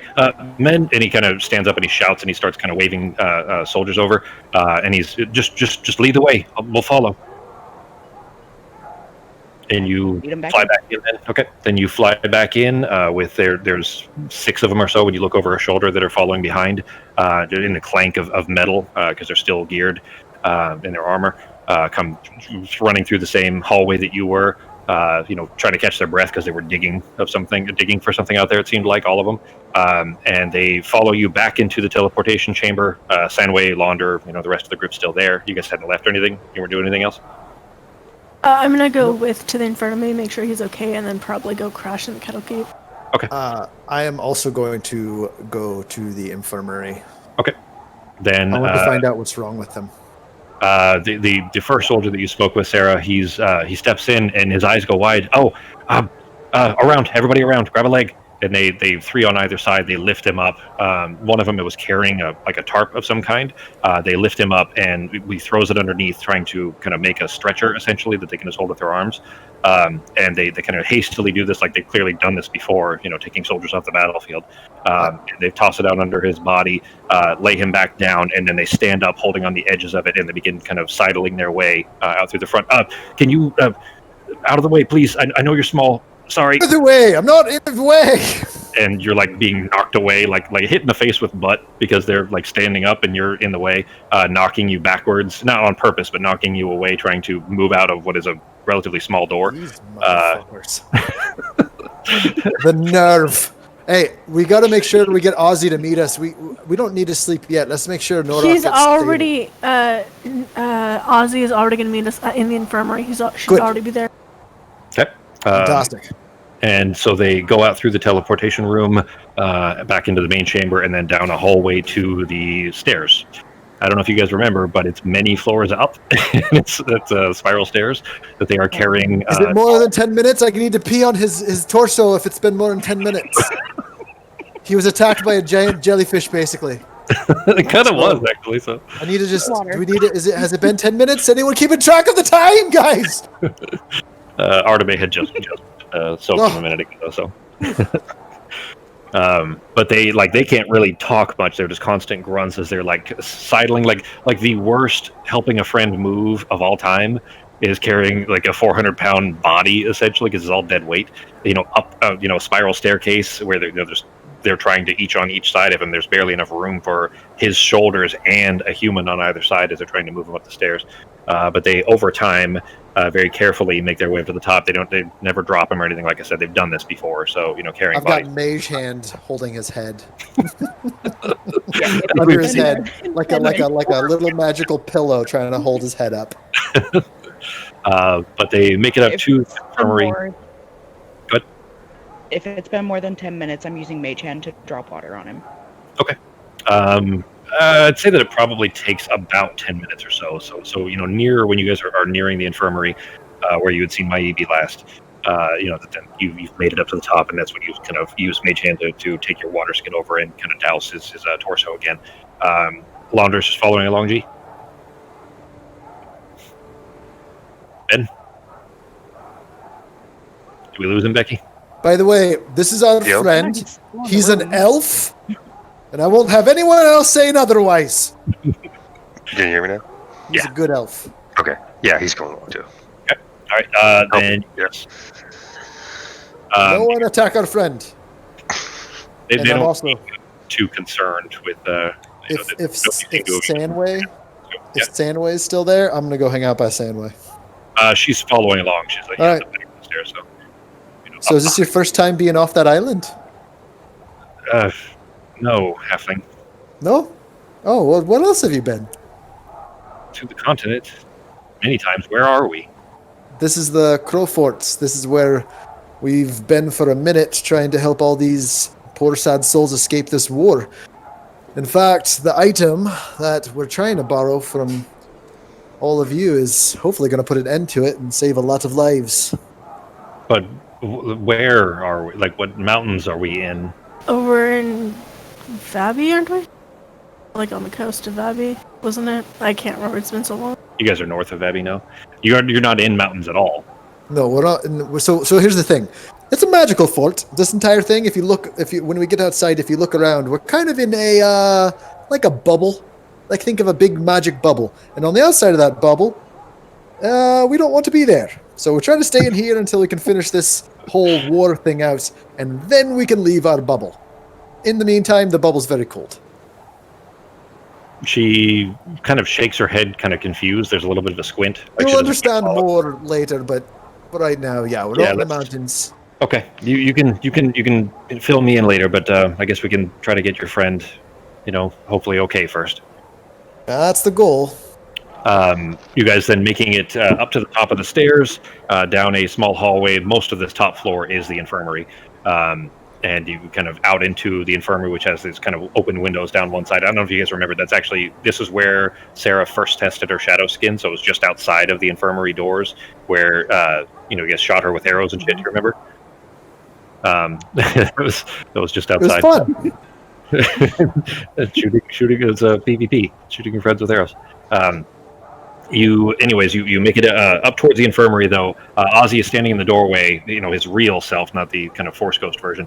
As he's standing in the doorway, immediately kind of rushes out of the way, and as letting them move through. And as he stands over to the side, you see him finish the somatic components of something. You don't know what he necessarily was casting. Sarah may recognize it. But immediately, as soon as he finishes it, you see a large purple hand, like a 5 foot or so, in length hand, like from wrist to fingertips, underneath Norok, begin to appear underneath Norok and like lifting him up. And immediately, like he's lifted up, and the soldiers kind of a little bit confused, stand back for a moment, still holding onto the cloth, like they're not sure what to do. And Ozzy just kind of waves them away with one hand while he's mimicking the motion with his other of lifting up Norok's body. So this kind of translucent purple hand is just floating Norok up. It's Bigby's hand. Ooh, that's fancy. But he kind of waves them to get out of the way so that he can walk through. And as he steps through the doorway, he's kind of floating Norok into the middle of it. He's in the middle. He's just gesturing over. And you see in there one other of the mages that had been in the basement. Remember, there was a circle of 6 mages that they kept cycling through. One of the other mages is over there, and he's beckoning him over as he's kind of lowering Norok down until he's, table height, let's say. He's like 3-4 feet off of the ground. The other mage comes over, and he pulls a vial out of his pocket, and he kind of tips it. He thumbs the cork off, pours it into his hand, and then immediately just kind of not slaps, but like kind of smacks his wet hand with this kind of yellowish liquid on like the side of Norok's face. And there's an immediate reaction with the wounds, that the wounds begin to stitch a little bit and begin to moisten, I guess, so the skin doesn't look dry. Pee? Was that pee that was on his hand? A little more like egg. More like egg. Pee, guys. Might have been pee, guys. But he casts Greater Restoration, and you see Norok's chest kind of puff out as he takes like a big intake of breath. And Norok, you are still certainly very groggy, but you eyes open into freezing cold Norok! In the Crow Fort. You've been asleep for 3 years! Norok! Listen to him, he's like, no. We've missed you! The war's over! We lost! Everyone died! It was terrible. Ozzy turns at you. Do you have to just constantly be creating mischief? He's like straining, holding the hand up. He thought it important enough to chastise you while still concentrating on holding up Norok's body, floating up in the air. All right, I'll choose a better time, I suppose. He turns and looks at the other mage. He says, thanks. Just keep the cycle going. If you need to take a break, go right ahead, and then just back to your ship, please. And the other mage just kind of nods at him and heads down the stairs. Norok, you are laying on a floating hand. What are you doing? I'm gonna get up and kind of look Get around for a up! second. Don't get up! No, stay where you're at. Don't move. Just stay there. Trust me. Okay, I'm gonna Look ask around. that he's completely cured now. So he cast a greater restoration. It was a disease that was on Norok from the Aboleth. The thing was a restatted Aboleth, is the creature. And they have an ability for a disease that makes them unable to breathe air, except Norok has 4 lungs, so I had to ignore that part. And their skin beginning to turn. Basically, if you don't keep it wet like that, that disease will eventually turn them into like a watery creature. Do they Okay. keep their mentality, or do they completely turn into a creature and lose like their brain?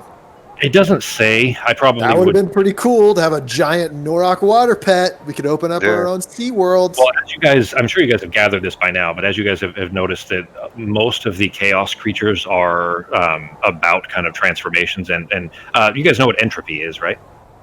Yeah, everything dies. Yeah, but Everything- it's specifically that All the energy eventually from something will be destroyed. yeah, The death of things, yeah, that including the universe. on a molecular structure, everything is kind of dissipating and slowly separating, and that is essentially what chaos is. So the aberrations, the weird transformations like the Ceramorphosis, which is what the Illithid do, that kind of stuff. That's kind of a very chaosy trait. I put the box out for Ozzy, but I don't see it. Did it not appear I for you see guys? it. I see it. Do you see the portrait for Ozzy? Yes. I do. I see it. Right. Okay. It didn't show up on my side, so I just wanted to make sure that it was working for you guys. Cool. Ozzy says, "How are you?" And he's still straining. Like you can see the veins in his neck kind of popping out a little bit while he's lifting the hand up. How are you? How are you feeling? Are you okay now? Do we need to bring in more? I mean, that was as much as we had to spare for the day. I think we only had a little bit of warning. But do you need anything else? Are you going to be okay? I think the rest of us just need rest. But we Well, we managed to support kill. Remember that thing that you disappeared? Did he see us kill it, or did he have to No, disappear he was beforehand? he was talking to you guys for 30 seconds after you guys had killed it before you had to leave. Yeah. Now, if that's not worth writing a song about, I don't know what is.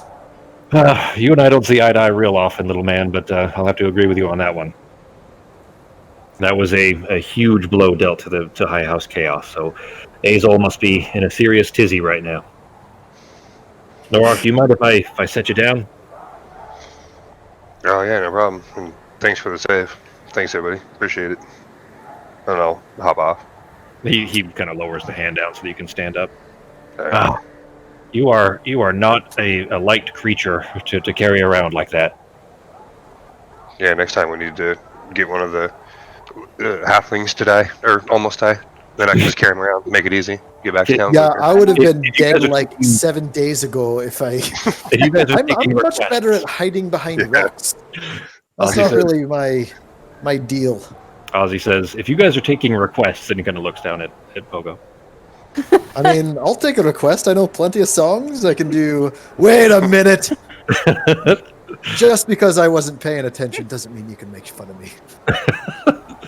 From what I've seen, you've been a huge help to these guys anyway, so I can't say that as much as it's fun to pick on your stature and your social awkwardness, unawareness, maybe, you seem to be a worthwhile member of the team. Yeah, I'm sorry. I'm happy. I now have greater restoration. I couldn't use it, but I now have it. Yeah, you actually had it.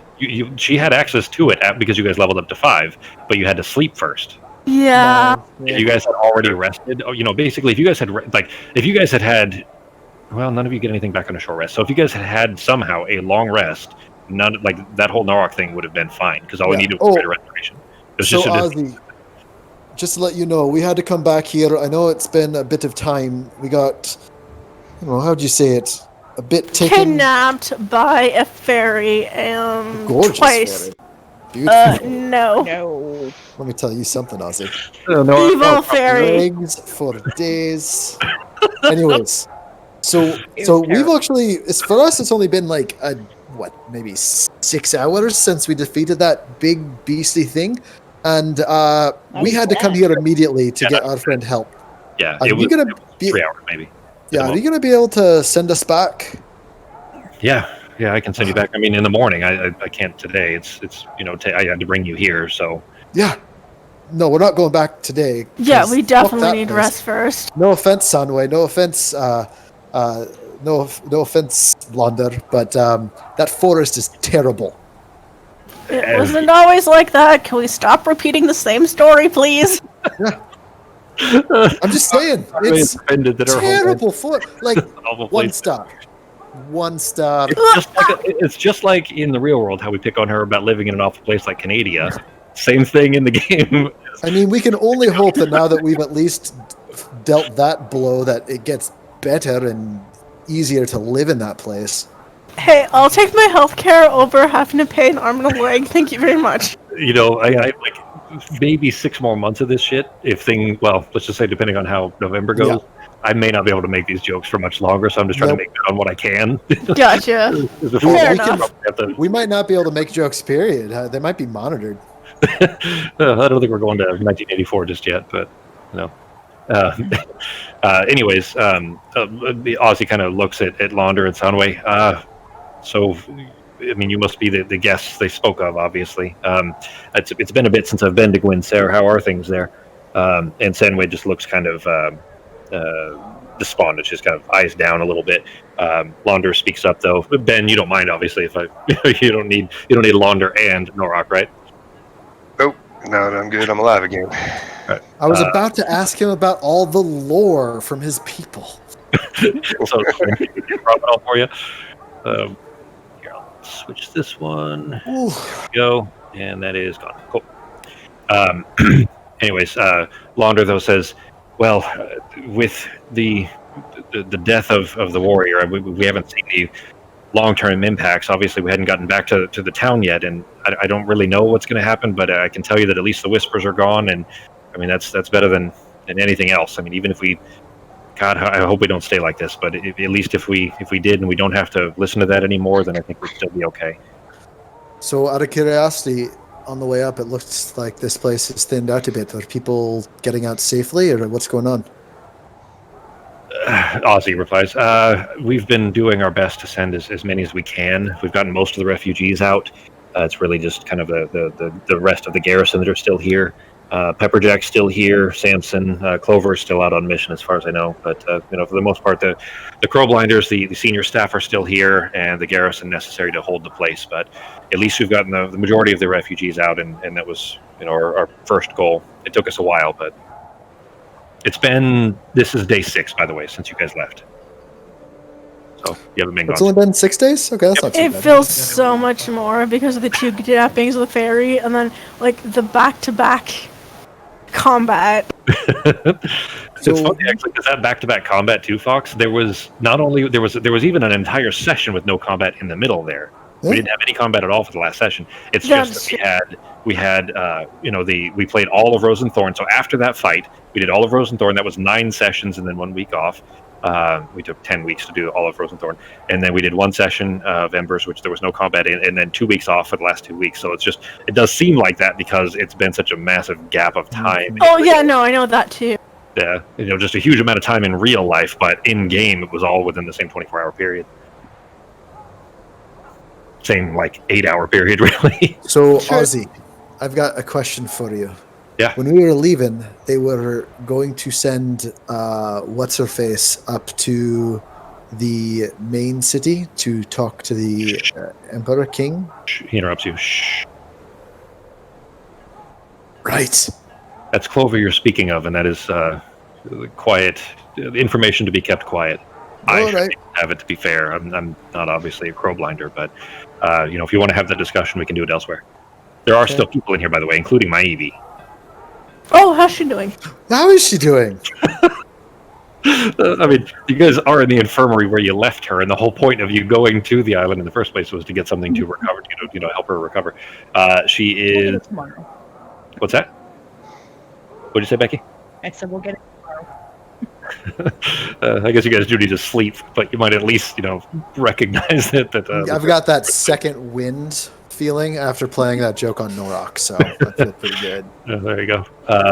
But she's kind of around the corner a little bit, but it's so the top floor of this is a circular tower. So it's a big circle, and you guys came up the stairs, which were in the middle of the circle. So you kind of have to walk around, the circular wall. This curved wall to see her, but she is around the other side.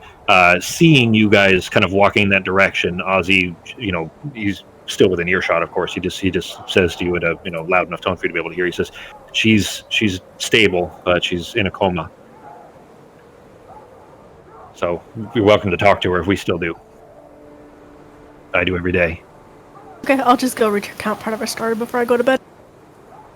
Go recount part of the story? Yeah, like what we just went through to try and help her. Oh, okay. Just tell her what you guys have been through. Yes. Okay.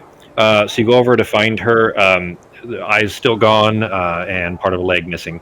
So the wounds are still no hands. Don't forget no hands. Yeah, no hands. Yeah. Which I think. Do we still have the bag of fingers? Mark still has all of her fingers in a bag.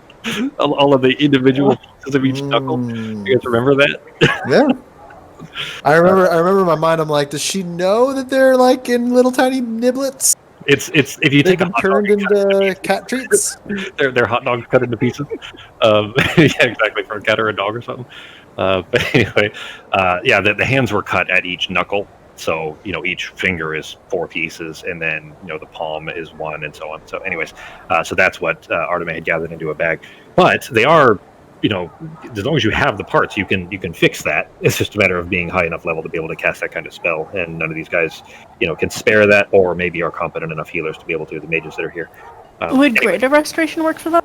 No, it is Regeneration, I think, is the spell that you need. Rejuvenation. Okay, I don't have that. It's something. It's either Regeneration or Rejuvenation, something like that. It's for regrowing limbs, essentially. And I think if you already have it, I would say that I would reduce the complications and maybe the material components required for it. Yeah, 7th level transmutation regenerate. There you go. Okay, yeah, that I have up to 5th level. So, target severed body members, if any, are restored after 2 minutes. Yeah. And no regular material components. There is a material component, but it is a prayer wheel and a holy water, so it's not something that is consumed. I thought it would be an expensive material component, like a diamond worth 500 gold or something like that, and I would reduce the the components down to nothing just for having the parts. Oh, thank God a druid could get it, because that's one of those spells that wouldn't be super handy except in certain very specific things. So it sucked to immediately the most handy thing. Yeah, like a bard. I'm like, what a waste if a bard got that shit. Yeah. To take it as a spell that you can't, You'd be constantly asking, anyone missing any fingernails, or anyone have a little, you lose an earlobe in that last battle? I can fix it for you. Do you like your hair that short? Because I can, or I just make people's hair long just for bring it all back. Wow. Without telling them, so they wake up every day. What is wrong with me? You're spending your 7th level slot every day to fuck with Norok or somebody. He actually would. I totally see him doing it too. I don't know about 7th level, but yeah. That's what it is. Yeah, it would be big waste. So you recount the story to her, though. It's going to take you a few minutes, of course. What's everybody else doing? If Norok is doing okay, then I'm going to take Sanwei and Launder back to the keep. Okay. Norok, you... At least get them settled. Okay. Norok, you are, kind of checking the wounds. It looks like you're going to have some serious scarring from those wide, cracks in the skin that were there. But the skin is beginning to get its, what's the word I'm looking for? Elasticity, I guess, back. You know what we need to do, Norok? You know what we get to cover all those scars? We need to get you a nice wicked tattoo. That's a whole waist up piece. Waist to your nips. Just a big, let's get that thing we killed. Let's get a big aboleth tattoo all around your midsection. And then we can tell people about the story that we went and destroyed it and saved the island. Yeah, that's a good idea. Man, that's a fucking awesome idea. I'm going to get one too, but mine's going to be like a minnow. That skin is still, it's not painful, but it is extremely sensitive still because the wounds are just barely, healing still. So obviously the skin's going to be really thin there.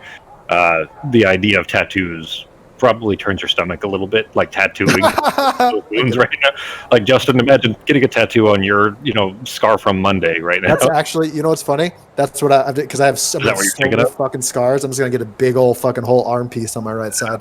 Because it's literally 30 stitches that are a quarter to a half an inch apart each. You saw the picture. It's pretty rugged. It's probably only a couple inches at your elbow that is not, it's basically there up to your delts almost.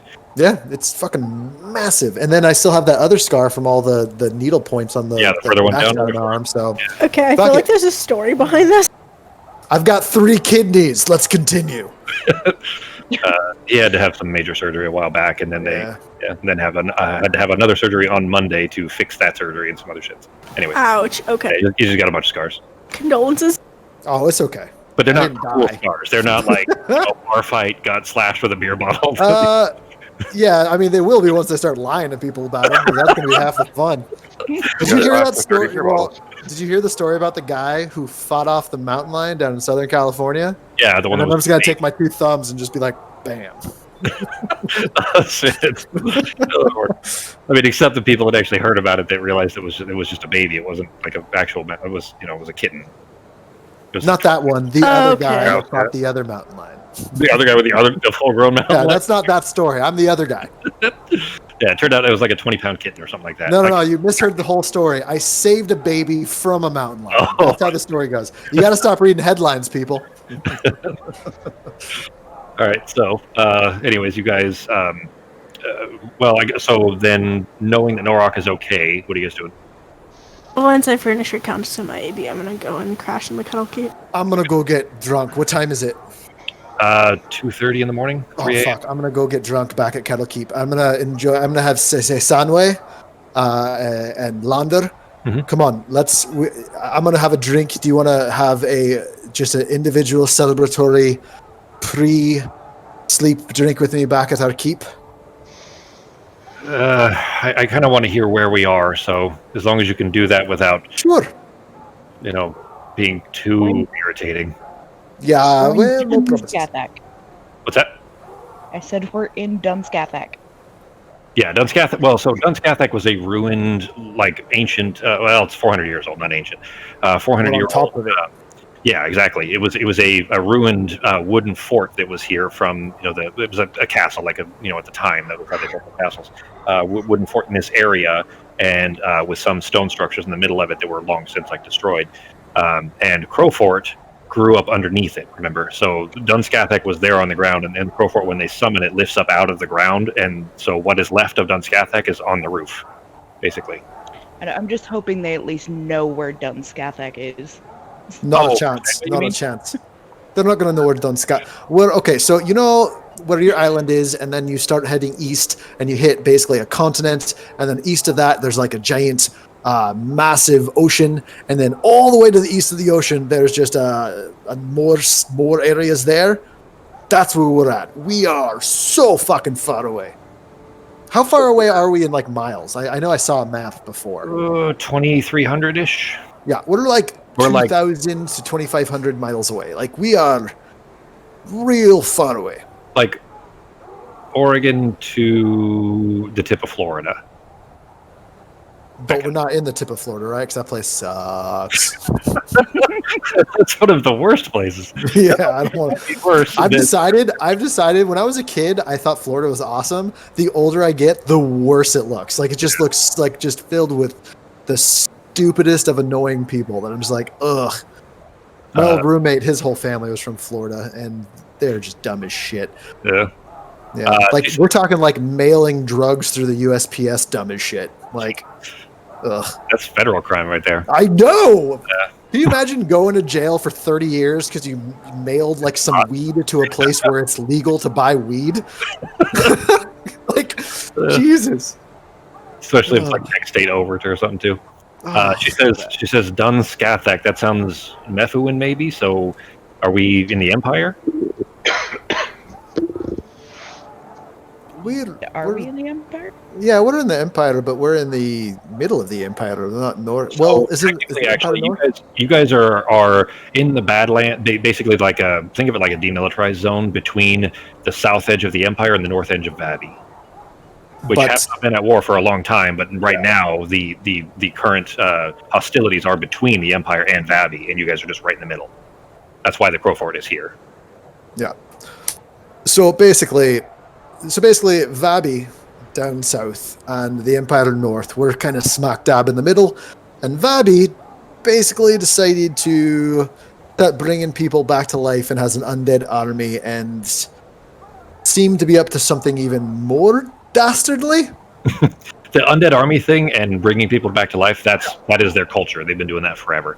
But the more dastardly thing, yeah, you're spot on. So Yeah, so we're not sure what they're trying to do or who they're trying to maybe bring They back. might be trying to resurrect Oh, are you having a drink with us down here now?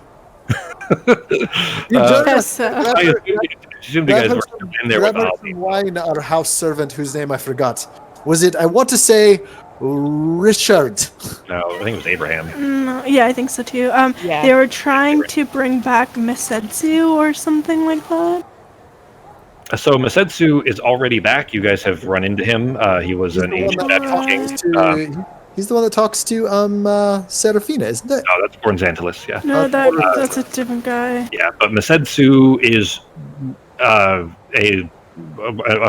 very long ago king of Vabi, but he is a mummy. He's was a lich technically, but you guys met him as if he was a mummy in the basement. Remember? Right. Yes. Okay. So there was that guy, and then they're trying to That bring was back technically him. another That's what it was. person or something. The Yeah. other one that they're trying to bring back is the Great Serpent of Autumn, Sek. And that's why they needed a Right, scale. Remember, they right. needed a That's it. scale to help bring him back. And that's the Great Serpent of Autumn. Yeah, and Ozzy, so I assumed that you guys hadn't actually left yet because you guys were having this conversation already. Ozzy kind of nods. He says, yeah, there's a little bit of news on that. Did you notice the shovels in the courtyard there? Yeah, what were they digging for? Yeah. Well, we've been able to at least pause hostilities temporarily with the host outside. Yeah, they're still there, by the way, if you wanted to go stand up on the ramparts and take a look. If anything, Not they've only... particularly. Yeah, last time we did that, we had giant boulders that nearly kill this big guy over here, so Well, good. I'll relax for a minute. Thankfully, since that big battle where they had breached the walls, we've been able to kind of at least put a pause on things temporarily and have very tentative, cautious negotiations. And it sounds like all they're really looking for is the scales or any relics that are left of Sek. And if they can get them, then they have agreed to a permanent treaty. You can imagine this puts us in a tough spot. The war could be more costly potentially than the return of the Great Serpent. But that said, the lives lost in Vabi alone, I mean, they wouldn't be Imperial lives, but I mean, it's my home. Vabi is my home, and I don't want to see my countrymen being sacrificed or slaughtered by the Great Serpent either. So I feel like I've already heard this in game, but I personally have just forgot it. So Pogo probably would remember. In Vabi, is it the current Vabi government type thing, like the mages that are putting on this war, or was it a third party? No, it is the government. It's the It's Khan. Yeah, it's the Vabian Khan. It is. It's Adawa is his name. All right, that's all right, and that's who we're hoping to find a thing to help get what's her face maybe back her hands, so then we can maybe go assassinate that motherfucker. All right, You're back in it. That's it. That's spot on what it is. So basically, she has the contacts and the knowledge and the abilities, like the kind of let's say useful skills necessary. She's got a certain set of skills that could get you into where the Khan is and potentially assassinate him or the important people that are kind of causing all of this in the first place. If you were able to do that, then that could stop the war. So, her being alive is important, and having her hands and her eyes and her leg back. I mean, yeah, that's not too bad. Anyways, Ozzy says, so unless there's anything else, friends, I would like to get back to my pillow. All right. Well, we'll see you in the morning. We got to sleep with this off because we're all half dead as of right now. Yeah, good work out there. I mean, I'll be ready to send you back as soon as you are in the morning. By all means, get as much rest as you need, but don't forget this is very time sensitive. Yep. Understood. God, we're gonna run into that fairy again. I know it. We're gonna show up, and she's like, "Hey, what are you doing for the next 6 months?" And I'll be like, "I don't know." And poof, then we're there. Here's the thing: it is super fun for me as the DM, and as long as it makes narrative sense, sure. it just has to be. It's We need to about find a way that we can walk tomorrow. Let's think on it between tonight and tomorrow morning, while Abraham makes us breakfast, and we talk to Bart. Did I fill you guys in on Bart, by the way? Not really. He just said he was Sarah did trustworthy, not. and then we just left him here. Yeah, well, so he said that Bert was trustworthy. Sarah did not believe him at all. Yeah. She rolled an I barely believed him either, but Yeah, both of you guys rolled to distrust, and Norok was rolled within like nominal ranges, if I remember right. That he, wasn't concerned one way or the other. Yeah, he's fine. So just to let you know, Bart, I was back in a village a while back, and I may have gotten to a little bit of trouble, and I had a fling with Bart's sister, and kind of left. And I don't think that they know that I just kind of left, because I don't really want to have anything to do with that situation. So that's why I made up the thing about the assassins coming after me. So it's more of just a fib, a stretching of the truth, if you will. Just letting you know. So typical pogo problems. Yeah, it's not going to affect the group, and he's perfectly harmless to the best of my knowledge. So at this point, you guys, trudging through the snow over towards the Kettle Keep, you guys hear a shout from out front of the Kettle Keep, where you see a small form is leaning against the door just outside, like the gate, essentially, into the courtyard for the Kettle Keep. Small human form, just leaned against the wall and smoking a pipe. The kind of stands up straight, looks in your direction, and you hear Mercutio. And then his arms go wide, and he comes rushing in Pogo's direction. Yes, how's it going? We're a little hurt. I'm just going to give him a hug. Hey! I'll leave you to that. I'm going to go cry. Come on, Bart, let's go in. These are my new friends. Bart, this is Launder. He's an elf. And this is Sanway. She's also an elf. And very beautiful. One of the most beautiful elves I've ever met. Pardon me, Launder, was it? He looks kind of back and forth between Arteme rushing away, just the back of her head, and then Sonway, and then up at Launder. Elf? Is it? Yeah, he's an elf. Have you never met an elf before? Sometimes elves look like this. It's rude to question other races, by the way. That's a very rude thing to do. You're always right, Mercutio, and he kind of passes you on the shoulder. All right, we're gonna grab a drink, and then we're going to sleep. And I'm going to lead them into the little dining hall area, and we're going to regale. I'm going to regale with the stories about us taking care of that aboleth. Okay. And I'm going to tell Abraham. He's asleep. Well, then I am going to make us sandwiches and cheese. Yeah, just don't wake the poor guy up. I'm going to show them to a couple of the rooms that are available. Unless, Sunway, do you want to come hang out in my room and we can snack on some cheese and, I have a very comfortable bed. I'd say the most comfortable bed in the entire place. Nothing weird, nothing creepy. Is there a cot I can sleep on? I'll sleep on the dirt floor. There's plenty of cots. Why would... that reminds me of? You guys ever see that tweet where it's where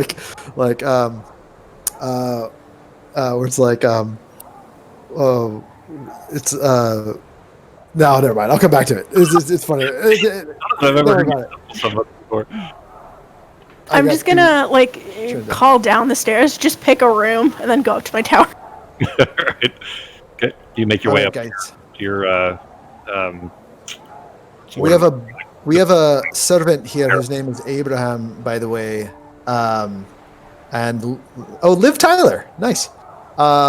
So if you wake up, his name's Abraham. He might make you breakfast. Let him know that Pogo said everything's fine. Don't scare. He scares easily. He's also a deaf mute, so you have to use sign language in order to speak with him. All right. Give me a deception check. I'm grabbing a bottle of wine and going up to my room. Okay. Does that roll? I haven't seen it yet. No. What's Nork doing? Oh, dang it. That's not what I wanted. Gonna go find somewhere to rest. Tired. Okay. Going to your... Yeah. Across from Pogo? Yeah, Pogo's, I think it was. Small question. Yep. Can we get like a glossary, like to where you have like the people you've met? Bro, just in today's game, I have made a list of names under my journal. 1, 2, 3, 4, 5, 6, 7, 8, 9, 10, 11, 12, 13, 14, 15, 16, 17, 18, Like- 19, 20, 21 names of either races, places, or people. Yeah, I have like it all in my notes, but it's like written notes, and going back and forth is like kind of hard. The journal on this is fucking rad. The journal option is Probably, it's yeah. organizationally so good. Yeah, you guys can make journal notes in here if you want to. In fact, I'll just give you guys folders. It'll be easiest. I'll just give everybody a folder, and you can put them in there. Because I know I had some in Foundry, was it? Yeah, Fantasy Grounds. And yeah, so I had a few of them, and then I had made a lot of them public.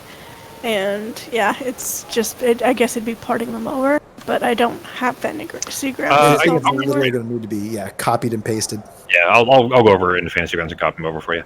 Okay, thank you. Yep. I guess I should probably call them your actual names because they're not your characters' notes.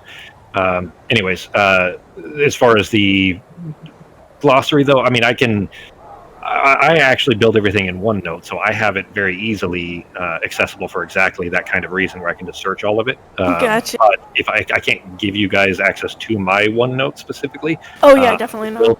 I could build like a wiki, and then that would be searchable for you guys or something like that. But that would take quite a while to do. So, but yeah, I mean, can you control F in your notes in here? I don't think you can you? Would you?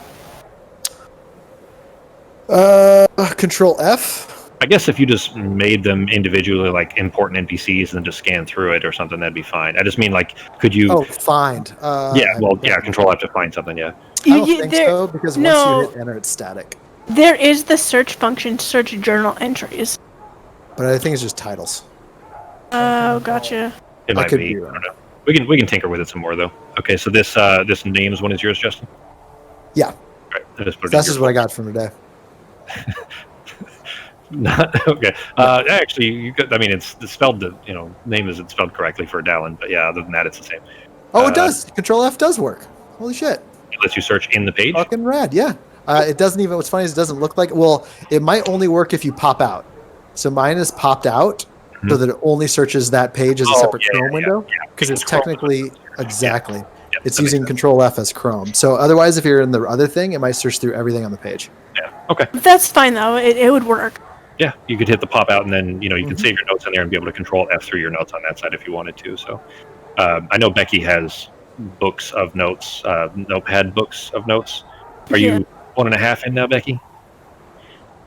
No, this campaign I'm only halfway through one, but I'm gonna have to buy a new one soon, I think, because it's starting to get full.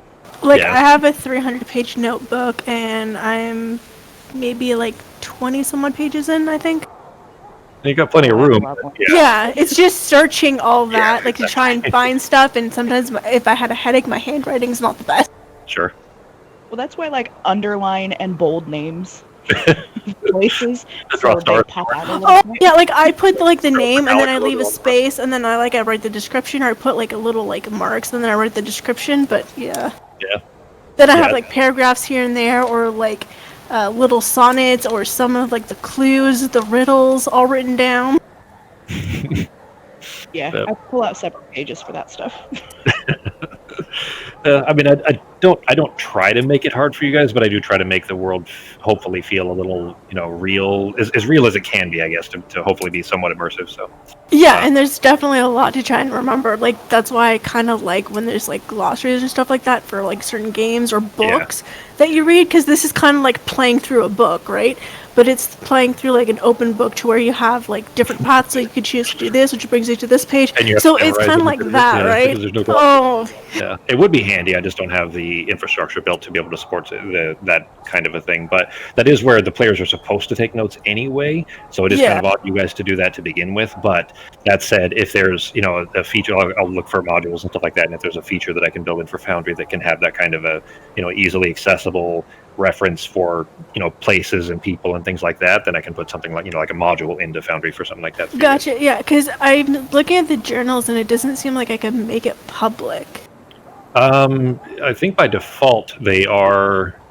available to everyone, aren't they? Can you guys see the other folders that I just made? Bert, fat motherfucker. No. My folder. I'm not seeing. Okay, then in that case, if you guys only see your own, you guys may not have access to create to make a journal entry for everybody, but I can. No. So if you guys here, so here, you know what? I'm just put one in here, and I'm gonna call it test. Yeah, you can do it, and then you can set everyone's to. Yeah, I can just Yeah, give yeah, everybody okay. ownership of it, and if I do that, then everybody will be able. Here, I'll just set default is to owner, and then everybody will be able to see one labeled test if you look in there now. Yeah, I see it. Okay. And then if you just tell me which one you want to have everybody have access to, you know, whoever's going to be, and you guys can, you know, everybody can be writing to it. Just don't write to it at the same time so that it doesn't corrupt anything. Gotcha. And then that way you guys can, you know, have shared notes that way too. Yeah, because like we have a stair and stuff like that. Then there was like Pepperjack, and then a ton of other people. Yeah. I can't even remember the motherfucker's name that was with us for like the first half of the part I was in the campaign. Samson. Samson. Yeah. Samsonite. I want to talk to Samson. I think Ben's the only one that might remember what that is. Hell yeah. It's that- Samson. Thanks. Dave Chappelle's movie, right? Yeah, half baked. That guy. That's who you're talking about, Justin. Yeah. Motherfucker. That was extremely racist. What? Samson? Yeah, I put Crowblinder racist. That's how I have his Oh, description. in my okay. notes. I thought you were saying what I said was extremely racist. I'm like, No. I meant Samson. what did I I'm care sorry. about that? That was a bit of a sorry. No, I meant Samson. Extremely racist. I mean, I don't think I said anything racist. So. No, you did. It was sorry. I was referring to the character because it popped into my head He when you guys mentioned his name. Yeah, he's a xenophobe. He's specifically of a faith called the St. Jutherans or the Jutherans, which are a think of them like a super culty Christian group, kind of, and they are xenophobic for sure. Very human centric. They're also the group that was largely responsible for the sacred progressions. Here's some more notes for you guys. Anybody remember what the sacred progressions are? I think I Can't have even notes tell about what it, you're but I don't saying. remember. Sacred regressions or progressions? Sacred progressions. They went around. I think what was it? Killing or trying to shoo other people from their lands. Yeah. So Which is how all of the humans- elves. Yeah, so when humans came to this planet, you remember humans are not native to Ur here. When humans arrived here 2292 years ago, they landed in the middle of relatively unoccupied, like there weren't cities and civilization, in the middle of where Mist is now. So this whole region they just kind of expanded out from.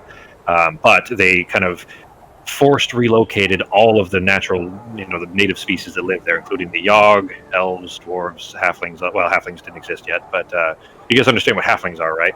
They're me. Yeah, but halflings, like, is a species. I Yeah, so don't. a person has sex with a fish, and then they make a halfling. So human species before coming here were called ling. Halfling are humans that procreated with dwarves. Okay. To get the worst of both. Yeah, they're very jovial people, certainly, but very of the land. But basically, think of it like this: dwarves tend to live below the earth, right? Humans obviously are on the surface, and halflings are kind of in the middle, right? I mean, it makes sense. But They anyway, live in the middle of underground in the earth. What the no, hell but does very, that very, mean? I mean, like connected. They don't build skyscrapers. They don't care about building. They want to live in. got They literally live in the In ground. the dirt. Yeah, they're very, agriculturally minded. Kind of like hobbit holes or Yeah, stuff like that what from I like mean. something Yeah, else. hobbit holes are exactly what I was referring to. That they live in the ground. Like they dig into holes and stuff like, or into hills and stuff like that. Yeah, and halflings kind of have small houses, but they also have like a burrow, etc., etc. Yeah. So, anyways, back to the game after all of this lore reminding download stuff. But yeah, so Samson's not actually there at the moment. But anyways, you have these discussions with them. Sanwei leaves to go find a cot somewhere. You have filled her in. She did apparently believe you about needing to sign language to Abraham, who is not deaf and mute. So that could be amusing in the morning. But very late into the early AM hours. It has been an extremely long day, an extremely exhausting day. Anybody doing anything apart from just going to go to sleep? No. I mean, I am going to write my response back to Corn Xantalus that I The already one sent you you. sent me? Okay. Because now that I actually have time to do it, so Sure. I will do that. And then I'm going to drink a couple glasses of wine while I read through one of those books that he sent me for like, I don't know, an hour and a half, 2 hours. Yeah, And then I go was to bed. looking. Okay. All right. So it's going to be dawn by the time you're finishing. Do you look at both, or do you just grab, one? You just pick flip a coin and grab one. I'm just going to grab one. Okay. In that case, considering the timing and everything, the book you grab, you look at the cover page of this, and it is it's red leather. It's plain, and it's drawn with a golden pen, like a not filigree, but what's the word? Like a kind of etched into the leather, let's say, with gold. And it is called The Inconspicuity of Sorconnell by Relinthastra of Kedril. I'll give you that title in here for you. Oh shit! When I paste in here, it pastes as an image. That's interesting. That was directly out of my OneNote notes. But here, I'll paste it in Discord for you too. Which also tries to paste it as an image. That's weird. I don't know why I wouldn't paste it as text. Anyways, it's called The Inconspicuity of Sorconnell. And The what? The what? The what now? Inconspicuity is a word that means the inconspicuousness, I guess you'd say, like how inconspicuous. Say it slowly one more time. Inconspicuity. Inconspicuity. Well, you know the word. Nice. Inconspicuous, right?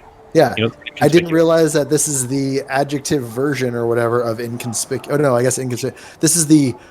What is this? The how? What do you kind of? I don't even know what part of English it would be. I just know that I thought it was a cool fucking word. It's a cool word. And here will make more sense for why. You flip to the first page, it's blank. It's just the kind of filler page. You flip to the second page, it's the title, which takes up half the page, of course.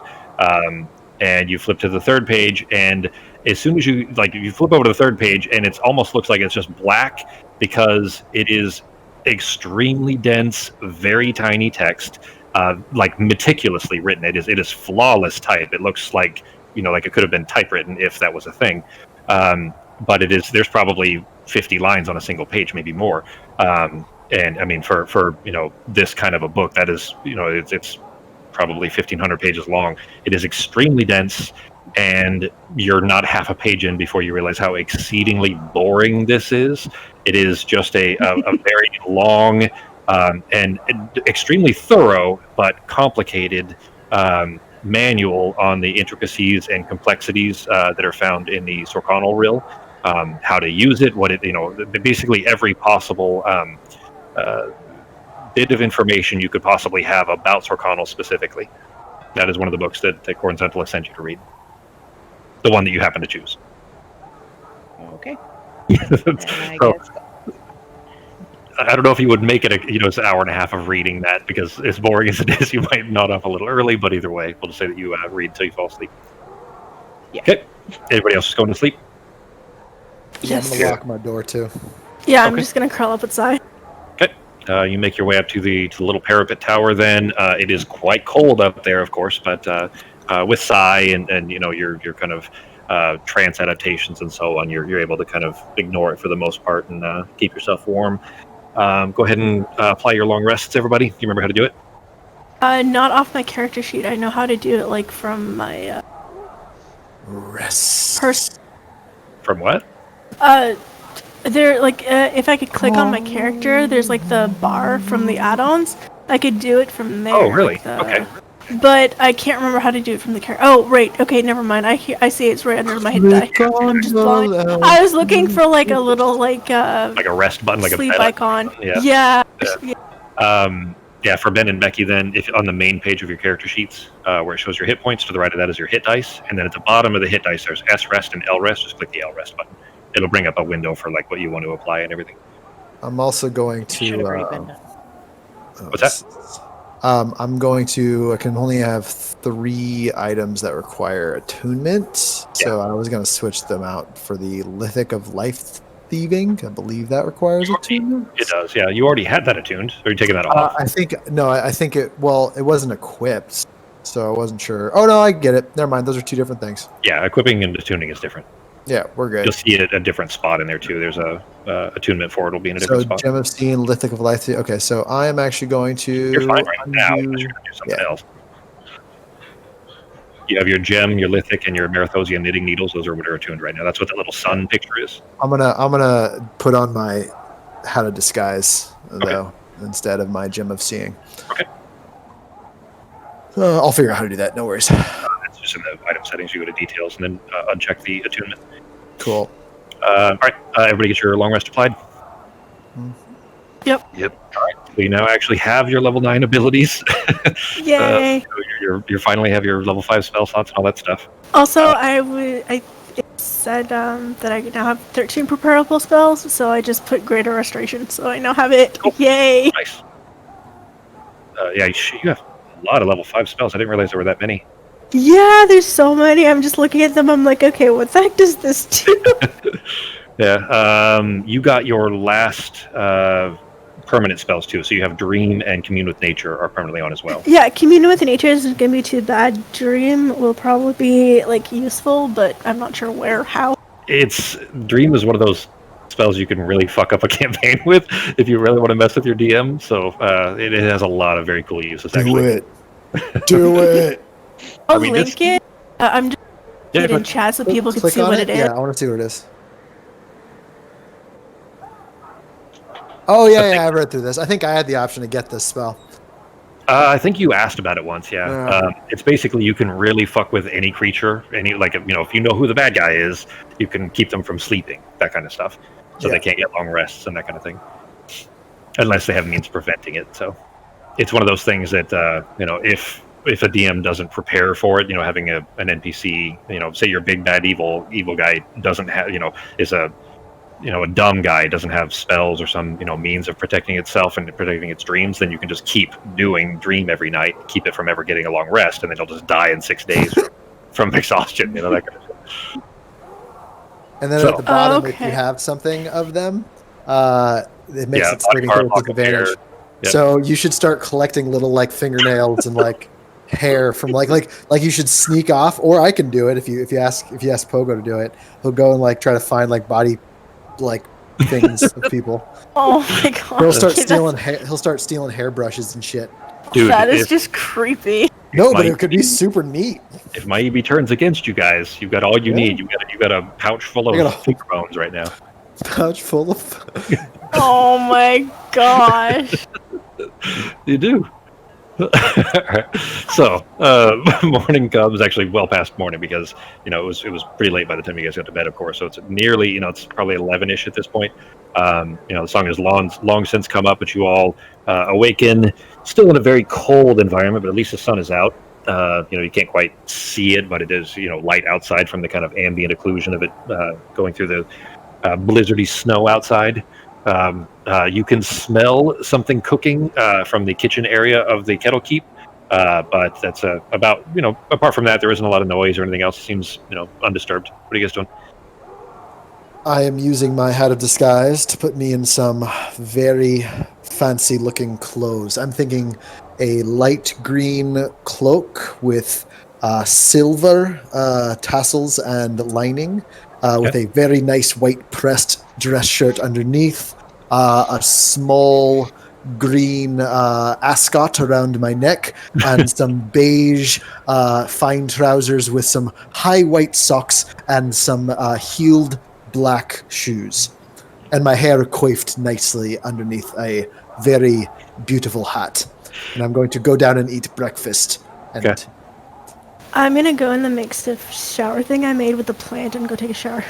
Okay. All right. I was going to actually just say, good, funny timing on that. I was going to say, after all of that, quaffing that you've done, Pogo, you make your way down to the Kettle Keep kitchen area. You see Bert sitting there eating what looks like a sandwich of some kind. It's lunchtime essentially, especially for halflings who eat 3 times or 4 times a day. And you go to sit down with him though, and he kind of looks up at you and says, "Wow, you've look like you've raided a rich person's wardrobe almost, Mercutio. Don't speak to me, sir." And he kind of sniffs though. I'm and just kidding. He says, just playing. No, But I felt like being fancy, and I might not smell that great, but I felt like looking fancy. I mean, technically it's only been, I think, for me, like 2 days since I've had a shower. It's been a long 2 yeah, days but for it was a us. long couple of days, exactly. Yeah. Like through the humid jungle, as well as the awful blood-soaked Sure. battles of especially all the sea creatures. So, Are you? I mean, things are good now, right? I mean, you've managed this. It sounds like the soldiers are kind of figuring things out. The Cranog irregulars are going to disband. It sounds like so. I mean, I'll be able to head back. So, I mean, you ready to hop on a cart and we'll make our way home? unfortunately, my good sir, there is too much good to be done in this world. As you may have heard, we are fighting to save an entire elven island. Their entire culture and civilization rests on our shoulders. And this war around us, we've discovered that we might be able to put an end to it. So I'd like you to go back and tell the your lovely sister, that we'll be together perhaps soon. If I don't see you again, make sure she knows we'll be together soon. Not to lose hope. You see, like the kind of joy on his face just drain away into this kind of sad, trying to keep a straight face, but like these chubby cheeks are just draining downwards into this frown. But she's just gonna be so distraught. I mean, she thought you'd be coming home. I sent letters saying that you were here, that I'd found you, and she was just so overjoyed. And now she's gonna be crushed, Mercutio. Yeah, you should really not have gotten her hopes up. That's terrible of you to do that. But there are more important things at stake. You can bring her good word that if all goes well, this entire skirmish and war will hopefully be over soon.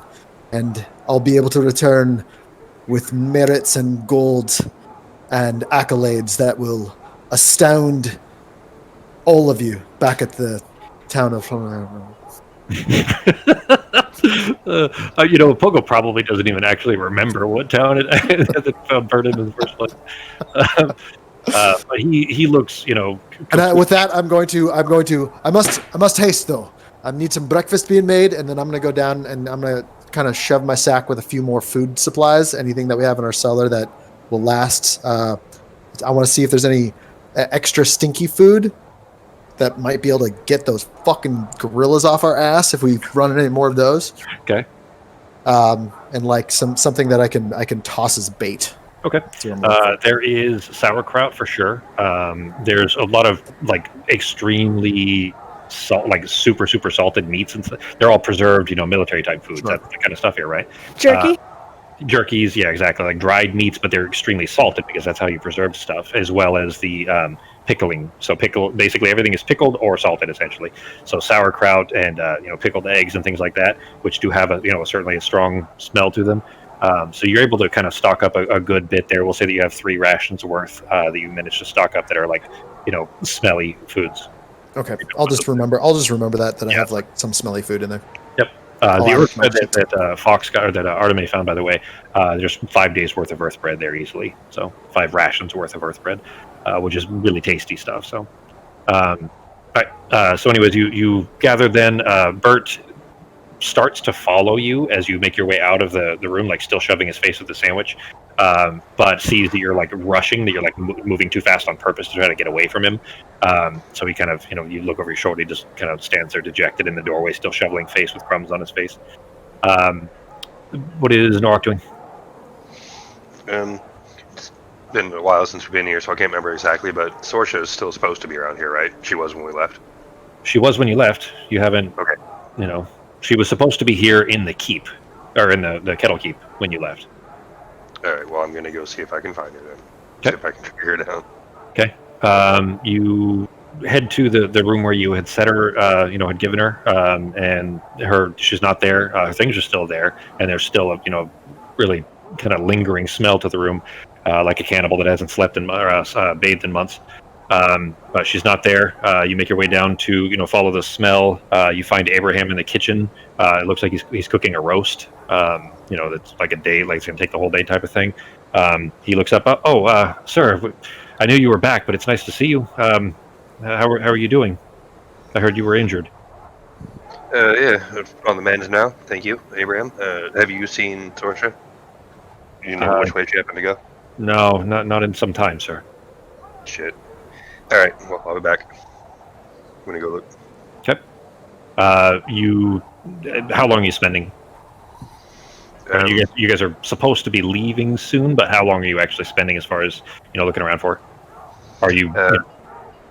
Yeah, I'll go around and kind of see if I can see any trails or ask around or whatever, like half hour or so, and then go see if I can find out where everybody is. Okay.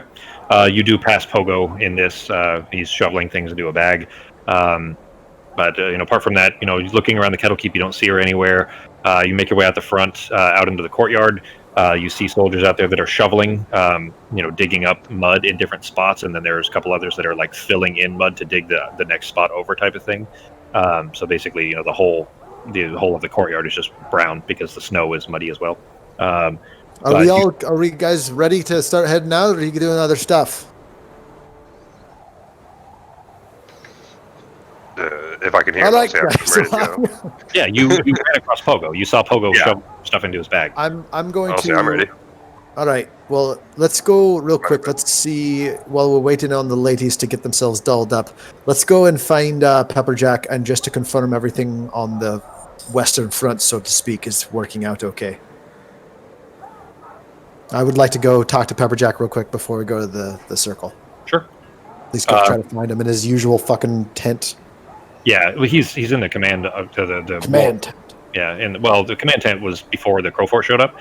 He's got a war room inside the. War room. You guys were in there before. It was where he asked you guys if you wanted to go to where Clover went. That's where Clover is, by the way. When Ozzy told you to hush, it was because you were talking about a secret mission where she went to the Empire. So I'm also on the way. I'm going to look for the other general who has the broken. Was it a lyre or was it a banjo that he had too? He had some instrument. You mean the lieutenant? The lieutenant, yeah, the lieutenant. Yeah. Which lieutenant was that? Hang on. That was. They called him Strings, I think. I think they called him Strings. Okay. You're looking around. Then Norok is still, you're intending to gather at some point while you're going to find Strings and find Pepperjack. Norok, you find a soldier in the courtyard, one shoveling. He kind of stands and looks up at you. Oh, it's good to see you up and about, sir. What can I do for you? Hey, have you seen that really odd lady? The kind of dirty woman running around here? Yeah. Dirty bitch? Was a friend of yours or something? We've heard a lot of whispers about it. Apparently, she climbed over the wall. She's long since gone. Son of a bitch. Fuck. I'm not there, but still. I mean, we didn't know what to do. If you wanted us to stop her, we could have. Of course, we would have done it. But she, to be honest, sir, she makes the boys uneasy. So we kind of just let her go. If she didn't want to be here, we weren't going to force her to. Yeah, I can't blame you guys. Appreciate the information. He just nods. Alright, so head back to where Pogo is. Okay. Alright, so you find Pogo. Pogo, looking around, you ask another soldier for Strings. Strings is... Just if I see him. If I see him, I just want to just give myself a little point and be like, still alive! Look at that! And I'm going to hold up my banjo like, yeah! Alright, you don't find Strings, but you do find Pepperjack in his in the war room. Ozzy is there as well. Are you guys so Launder and Soundway were like essentially just waiting for you guys? Oh fuck! I'm gonna go grab them. Let me go get them real quick, and I'm just gonna run back. Pepperjack just kind of grins at you. Bring back ale. Fuck! No, actually, I am gonna bring back ale. I'm gonna bring back myself too. That's been the thing. Like there's two different times previously you've brought in ale, so that's. I'm gonna go get Launder and Sunway, and I'm also gonna get 2 things of ale, and I'm gonna get 2 that for Launder to hold and bring back, and be like, "Come on, we gotta go! Quick! I'm not gonna explain it. Okay. All right, so you load him up. Sanwei kind of looks at you with a dismissive gesture and just kind of walks ahead of you. She can see the footprints where you had been previously and walks towards the keep. Aye, nothing a nice drink and a nice night's sleep can't solve. Everyone feeling good? I certainly, Blonder. I certainly feel much, much better. That's Honestly, what I was felt pretty awful that I couldn't help Norok yesterday. You know, if I had just had a little rest, or if I thought ahead enough to not expend the last of my energies in that fight, I could have saved him there and avoided all of this. Yeah, it was pretty terrible. You really should do better next time. I'll try. I giggle Then, under my breath. as he says that, he kind of looks at you, and then there's like a slow scowl that fills over his face. You destroyed my temple. Yeah, we're gonna have to rebuild. I mean, I forgive you. I've already forgiven you. That's kind of our way, But Oh, that's sweet. I mean, it was an accident, and we were on an important mission there. But yeah, that was my bad. My bad, and I promise next time I am next to an elven temple, I will do nothing to destroy it. I've learned my lesson. One elven temple destroyed by this guy is one too many. I understand. All right. Then you make your way back to the war room. Arteme and Sarah? Yeah, I'm gonna grab breakfast and I guess make my way to the transportation room once I'm packed. Grab what and make your way back? Breakfast? Oh, breakfast. Okay. Well, it's lunchtime by now, but yeah, it's Still. Yeah. Okay. Then you make your way out towards the on your way. So the war room is off of the main the center room, I guess you'd say. I'm not sure what it's even called. Like the main hall, like a grand hall, essentially, right? Good. So you pass the war room essentially with the door open, seeing Norok and Norok standing there with Pepperjack, and then not long, half a second. I'll Good. pop in to say hi then. Okay. Well, it's good to see you. This unexpected visit, certainly, but at least Ozzy has told me you guys have made it successful, and more than that, you've managed to put a significant ding in the house chaos, huh? Yeah, it was not a thrilling fight. It was. I can only imagine. We've had many of those lately, but the more unsettled we can make that house, the better it'll be for everyone. But there still has to be some kind of balance. You can't just have no balance at all either. Ozzy grins. You see a happy kind of a grin cross his features, and Pepperjack just kind of looks like he's contemplating what you're saying, and then just nods. He doesn't say anything. So the rest of your friends? Getting ready so far. Okay. If you might be able to kind of help them hurry a little bit, that would be certainly appreciated. We still have much to do and very little time to do it. Not Sure. to rush. It's just, the sooner we get this back on, as soon as we can get my Evie on her feet, better we'll all be. I'm honestly having to debate the idea of passing over whatever artifacts we can find to the Vabians, and that could lead to much worse consequences down the road. Okay, I'll just radio everybody to meet here that we have to go. Okay. You radio Pogo, and then you hear him. Pogo, do you respond? Yeah, I'm on my way. Wait, is this before or after I get the ale? Well, this would, so literally... This would be as you're getting the ale. Right. You I'm on hear my it. way back with some ale. You hear it in your ear, as well as echoing from the Great Hall right behind you, because he's 30 feet down the hall. Okay. He would have just been showing up. He was actually almost there anyway. So he and Launder coming in. Pepperjack gives you a wide smile, seeing you coming in with ale. Where's Sarah? I'm assuming while this is happening, I am taking a bath and cleaning my clothes and that cloak with prestidigitation. Okay. So I will just throw my clothes on and grab a hunk of bread and eat it while I walk out. I'm on my way. Are you going to answer the summons, from the radio thing? Saying you're on your way or something? I'm on my way. Okay, I'll roll it. Okay. You heard some sloshing sounds in the background when she replied. Just in the background, some water sloshing, like she was just jumping out of the bath. With Norok, Sarah, or Norok, Arteme, and Pogo, rather, and Launder and Sunway in the war room. Pepperjack kind of just gives you a grin. He says, I see your guys' little retinue is growing by the day. Don't all speak at once. Sorry, I was preoccupied there.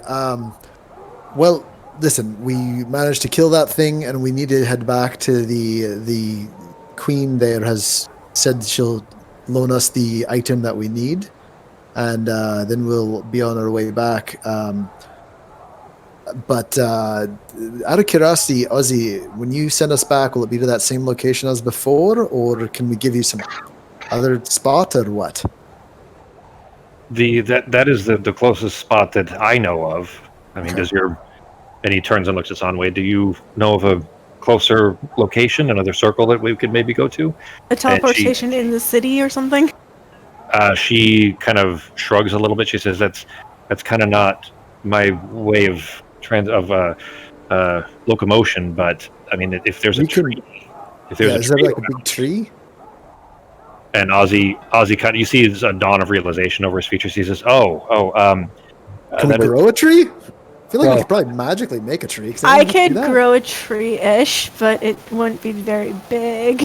Oh, 'Cause I could use Druidcraft to help something grow, or I could concentrate for a while and have stuff grow for like a year, or concentrate a little bit and have something grow a tiny bit, like grow to a certain size. But Ozzy's, looking at this and kind of realizing, though, he says, I see that is kind of the elven way, certainly. That makes sense. But, I mean, as you all remember, of course, before we managed to pull the Crow Fort here, that there's trees are sparse on the outside, and even then you have to get through the circle of them. So, not I mean, you can. doable.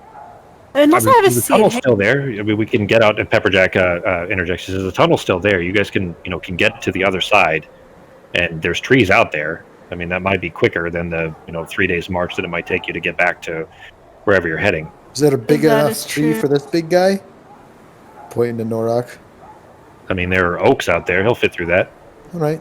Hey, so can we talk about the other thing? The wink, wink, hint, hint, other thing that was going on in here. Pepperjack's features darken immediately. He kind of glances down at the table, and you can see just the.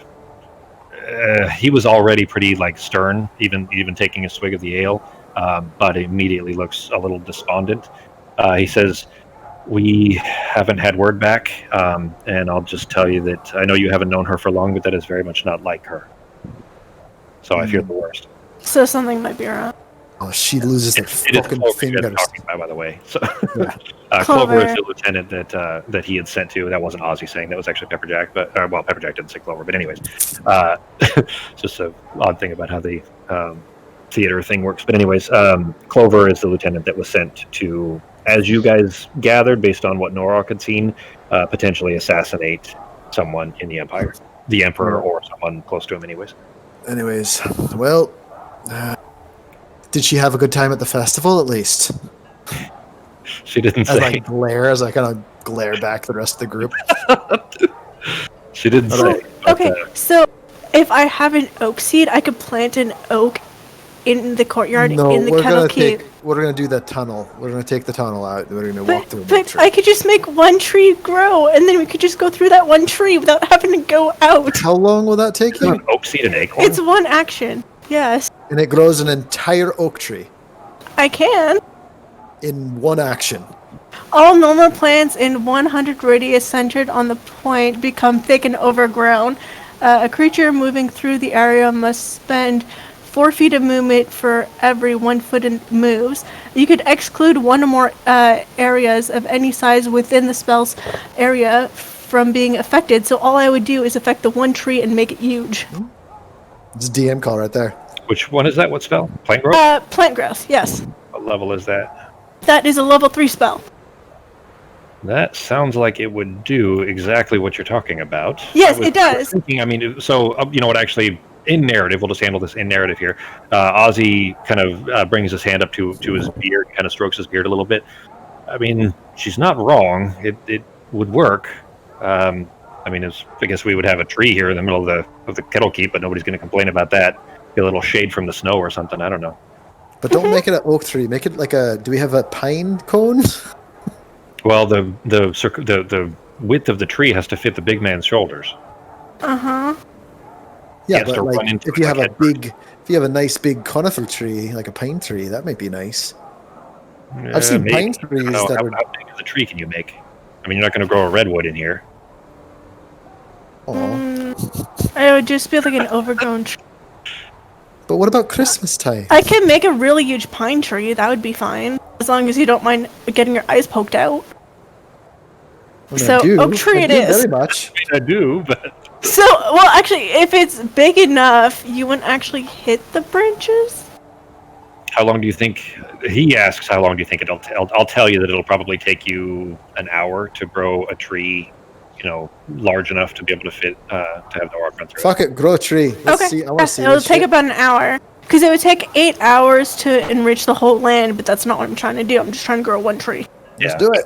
Pepperjack even replies, "I mean, it'll take you that long to just get to the other side of the tunnel anyway. So Sure. I mean, it's worth a try." Okay. I mean, Sanway, are you capable of doing that? Are you able to open a portal to, somewhere on Gwynsair where they can, pop out hopefully near where they need to go? And she replies, "I mean, yeah. Therese had already told me." She looks at you guys because you guys know who Therese is. She had already told me that that you're. I mean, it's your aunt, right? Is that Omol Nalore? Yeah, I mean, I can get us nearer to that. sure. I mean, That it sounds would good. be better than having to march across the whole island. Not that I mind seeing it, but these days it's not as wonderful of a hike anyway. Our hike wasn't too fun, having to try and not hit on exploding mushrooms, etc., etc. So I'm gonna radio to Sarah that she has an hour.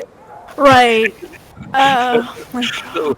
So Sarah, you hop out, dry off, get dressed and everything, grab your things, grab your food, and then get a message that you have an hour. Don't hate me. Right here for you guys. No. Is Ozzy with you guys? Yes. All right. Well, I'm gonna go talk to Ozzy anyways. So. Okay. And a few minutes later, she shows up. A couple minutes to make her way through the snow.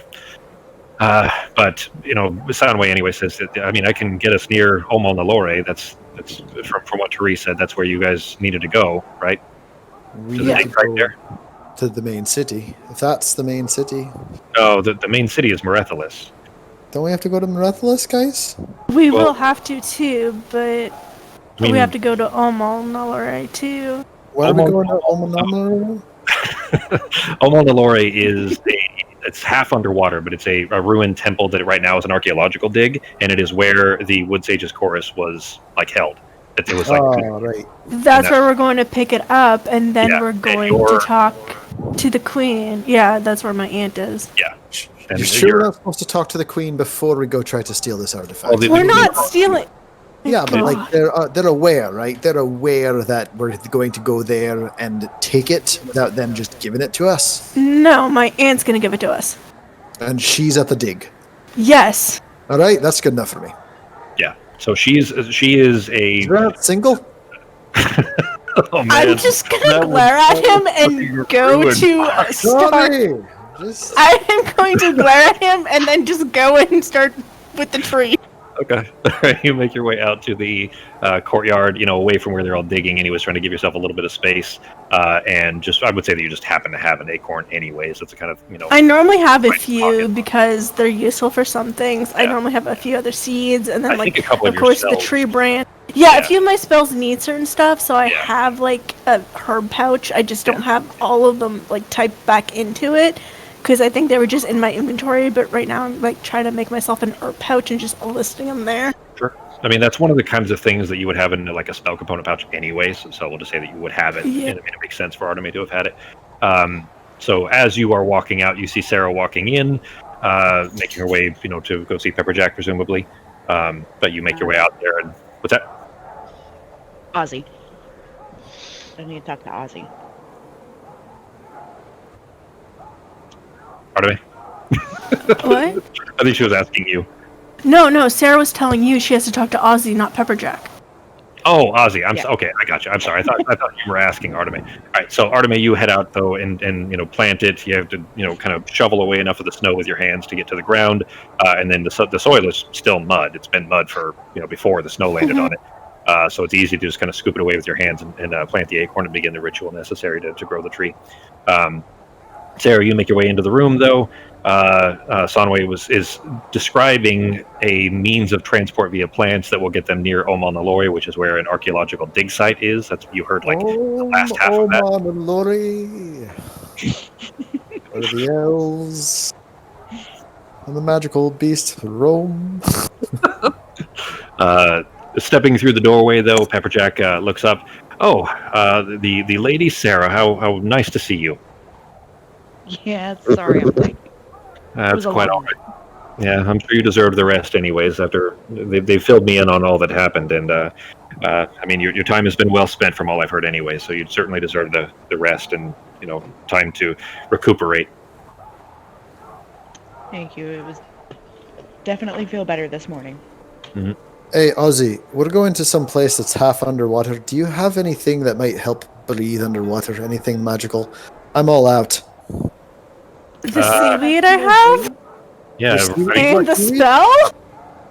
I just want to make sure, Ozzy, any like stones that I can put in my pocket? You seem like a very you've got some neat little trinkets, and they might help. It sounds like your friends have all they need. I mean, Artemis sounds like she's got those reeds. I mean, those reeds are the way to go. By the way, Are you just Sunway, asking for handouts? You're just asking for handouts, aren't you? not handouts. I use everything I get, every part of the animal. That's because I'm a native. Anyways, so hey, Launder, how are you feeling? Being so far away from the stuff that turned you this way, are you feeling any better? More like your old self, I suppose, by any chance?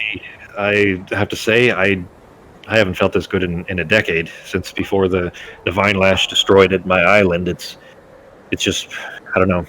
How about physically? Do you feel yourself like getting smaller, or your teeth like going back into you see your him. head? You see him kind of look down, and he kind of opens his claws and closes his hands. No, I don't feel any change there, but Right. without that in my head, I feel like I could be okay living this way if I must. Neat. Do you mind if we get you some weapons while we're here? I mean, weapons aren't really my thing, but to be Well, honest, not mine either. Honestly, this right here, I'm holding a banjo. This is usually what I use, but times, measures, and all that. maybe a stick or a club or something, just something that nobody else is going to miss. Really, A stick. I'm thinking that might be this transformation talking, but we're gonna get you something, all right. I was never a fighter. We've got a whole hour to kill. I'm gonna go find the Minotaur blacksmith and bring Sanway or Sanway if you want to come. We're gonna find. Right, before we actually go, after I finish the tree, I'm gonna go check in for the armor. Okay. Your scale armor that you ordered? Yeah, Ordered it, because I numerous times. forgot. Yeah, numerous Before we times. She was left. hit by 1 point. It By the- would have made the difference. So I gotta go because I gotta go eat some dinner, guys. We're actually Right. running over anyways. But all right, we'll pick up here essentially. Right before we leave. Yeah. So you guys have had just if you have something you want to spend an hour doing or something, just think on that, and then we can pick up here on the 3rd. That work for everybody? Yeah, Yes, it should be fine. I don't think I have an hour, but everybody else does. But I'm gonna take a few minutes after the tree is grown to go grab the armor, and then I'll be ready. Yeah, the tree's going to stay anyway, so you guys don't need you don't technically have to leave in an hour. You just have that long. So We'll Yeah. have some time to cover some stuff. yep. All right, guys. Then we'll pick up on the 3rd. All right, bye guys. It was fun. I had a great time. Bye, guys. Bye. But Bye.